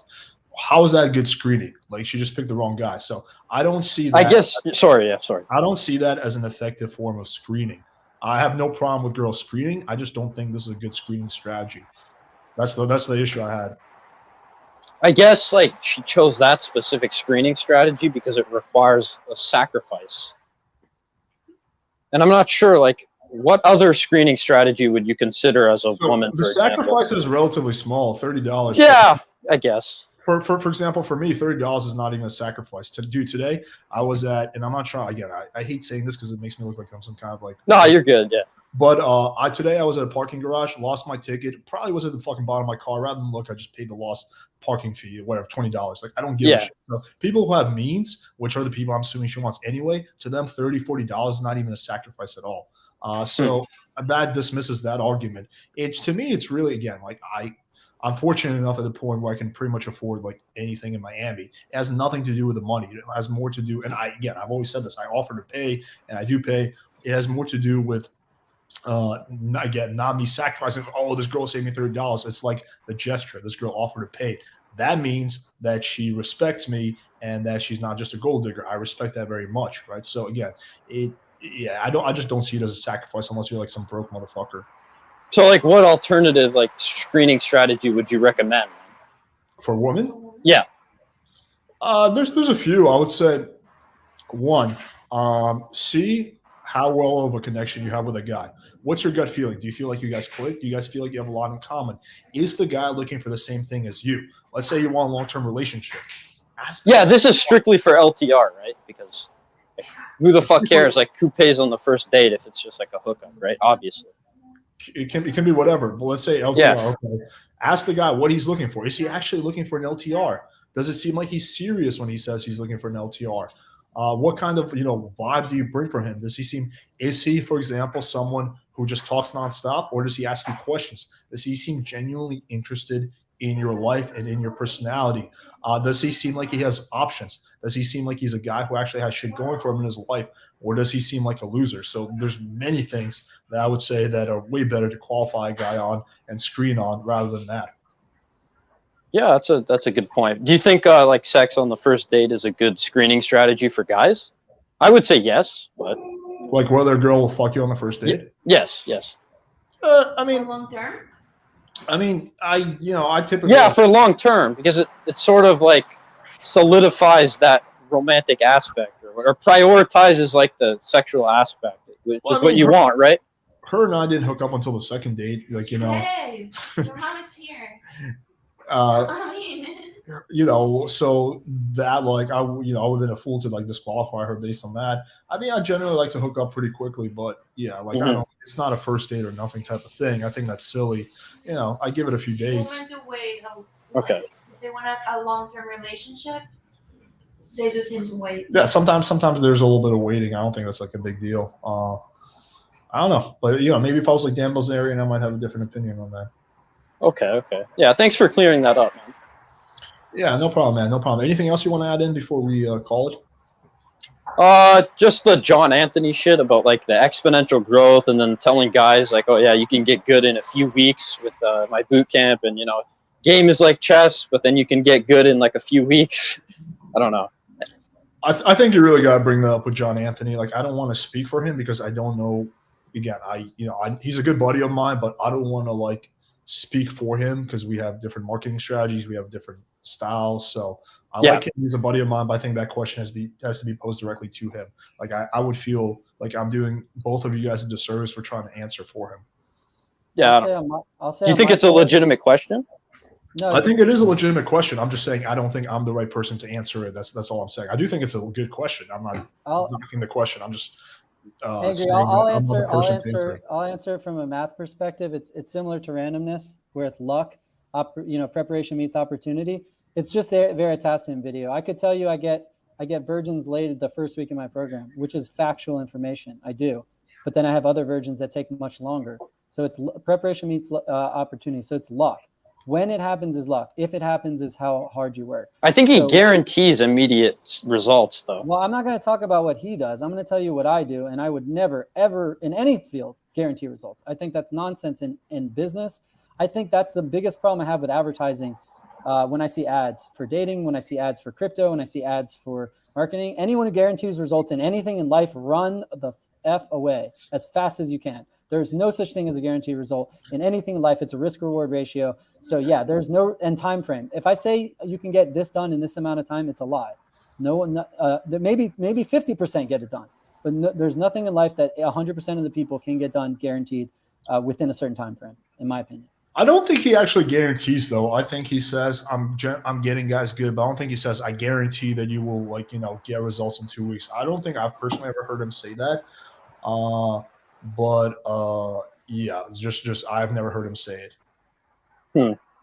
Well, I heard him talk about like his product, and he said the only way that like you won't get laid is if you don't apply the principles. So I'll give you this. So I say that with my program, 100% of the students that complete the program will have success, but when it happens, I can never promise. And sometimes it takes longer than the program. Like you'll learn a bunch of stuff and then it'll click 5 months after my program. So they might get a little bit of result. Everybody gets a little results in my program, but towards the massive results with like getting 3 women a weekend, that might happen down the road where something just clicks 5 months later, right? They might only get like 1 or 2 girls in my program, right? Everybody has some success in my program as long as they do the work.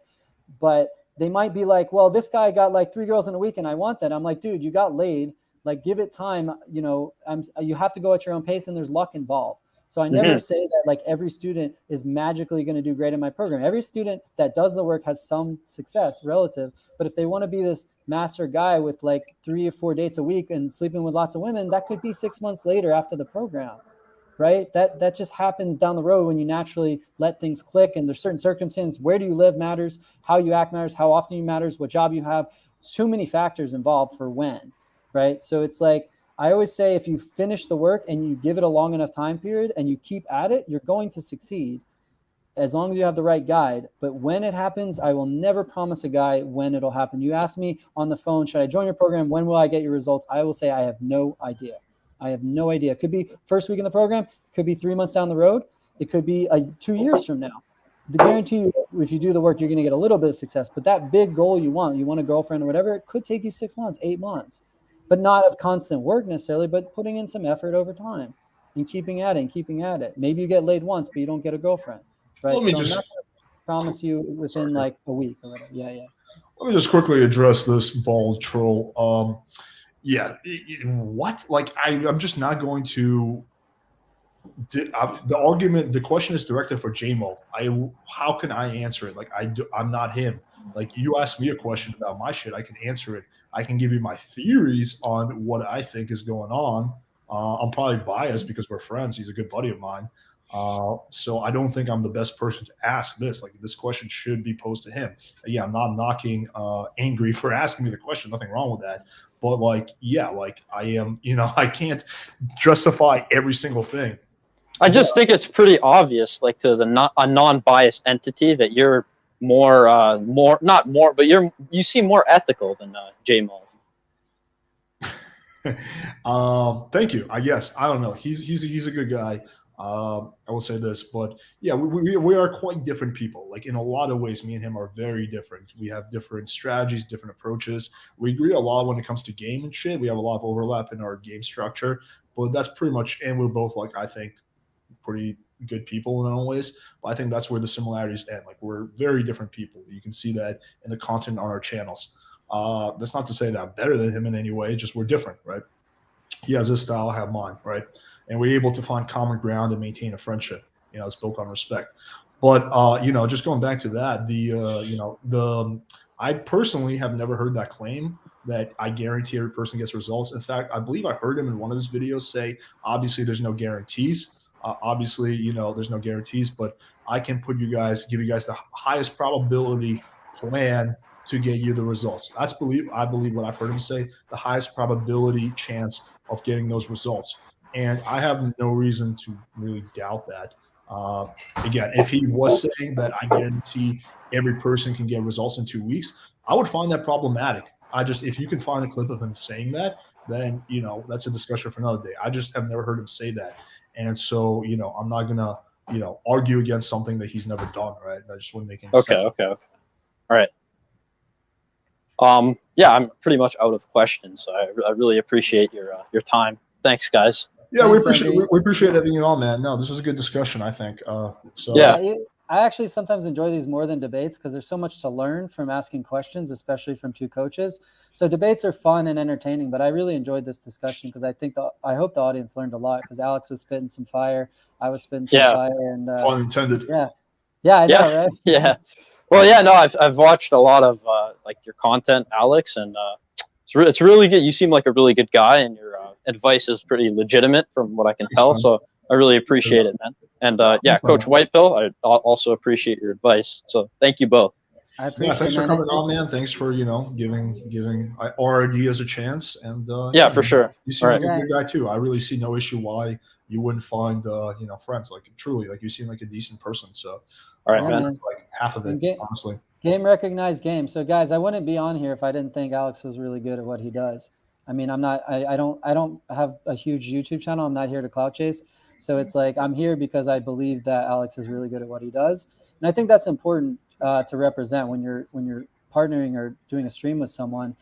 You're kind of like repping them, and he's repping me, I'm repping him. I wanted to thank Alex for having me on, and I think game recognized game in that way. For sure, man. Yeah.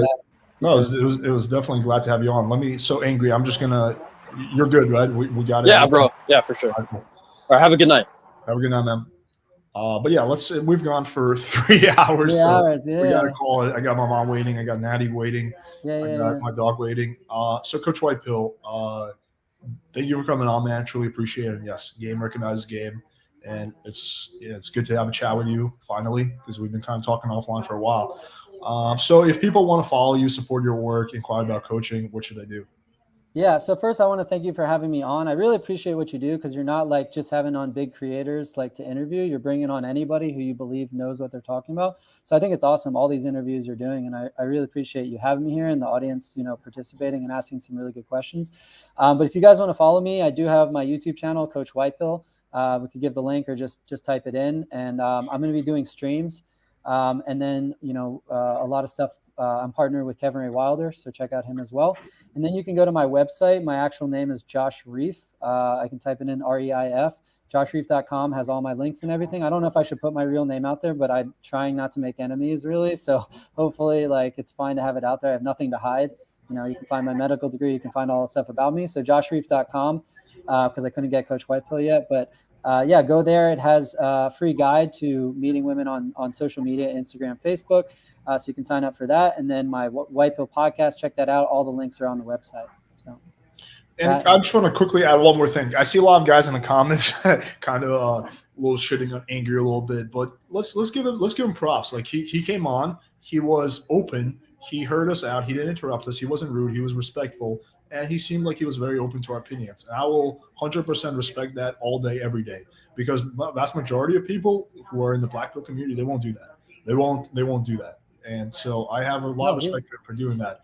And I will never shit on a guy for not having the same, I guess, tools that I do at this moment. Like, what? He was awesome. I loved it. He was so He's trying to learn. open-minded. I'll never shit on that. And honestly, anyone who will shit on that is a piece of shit.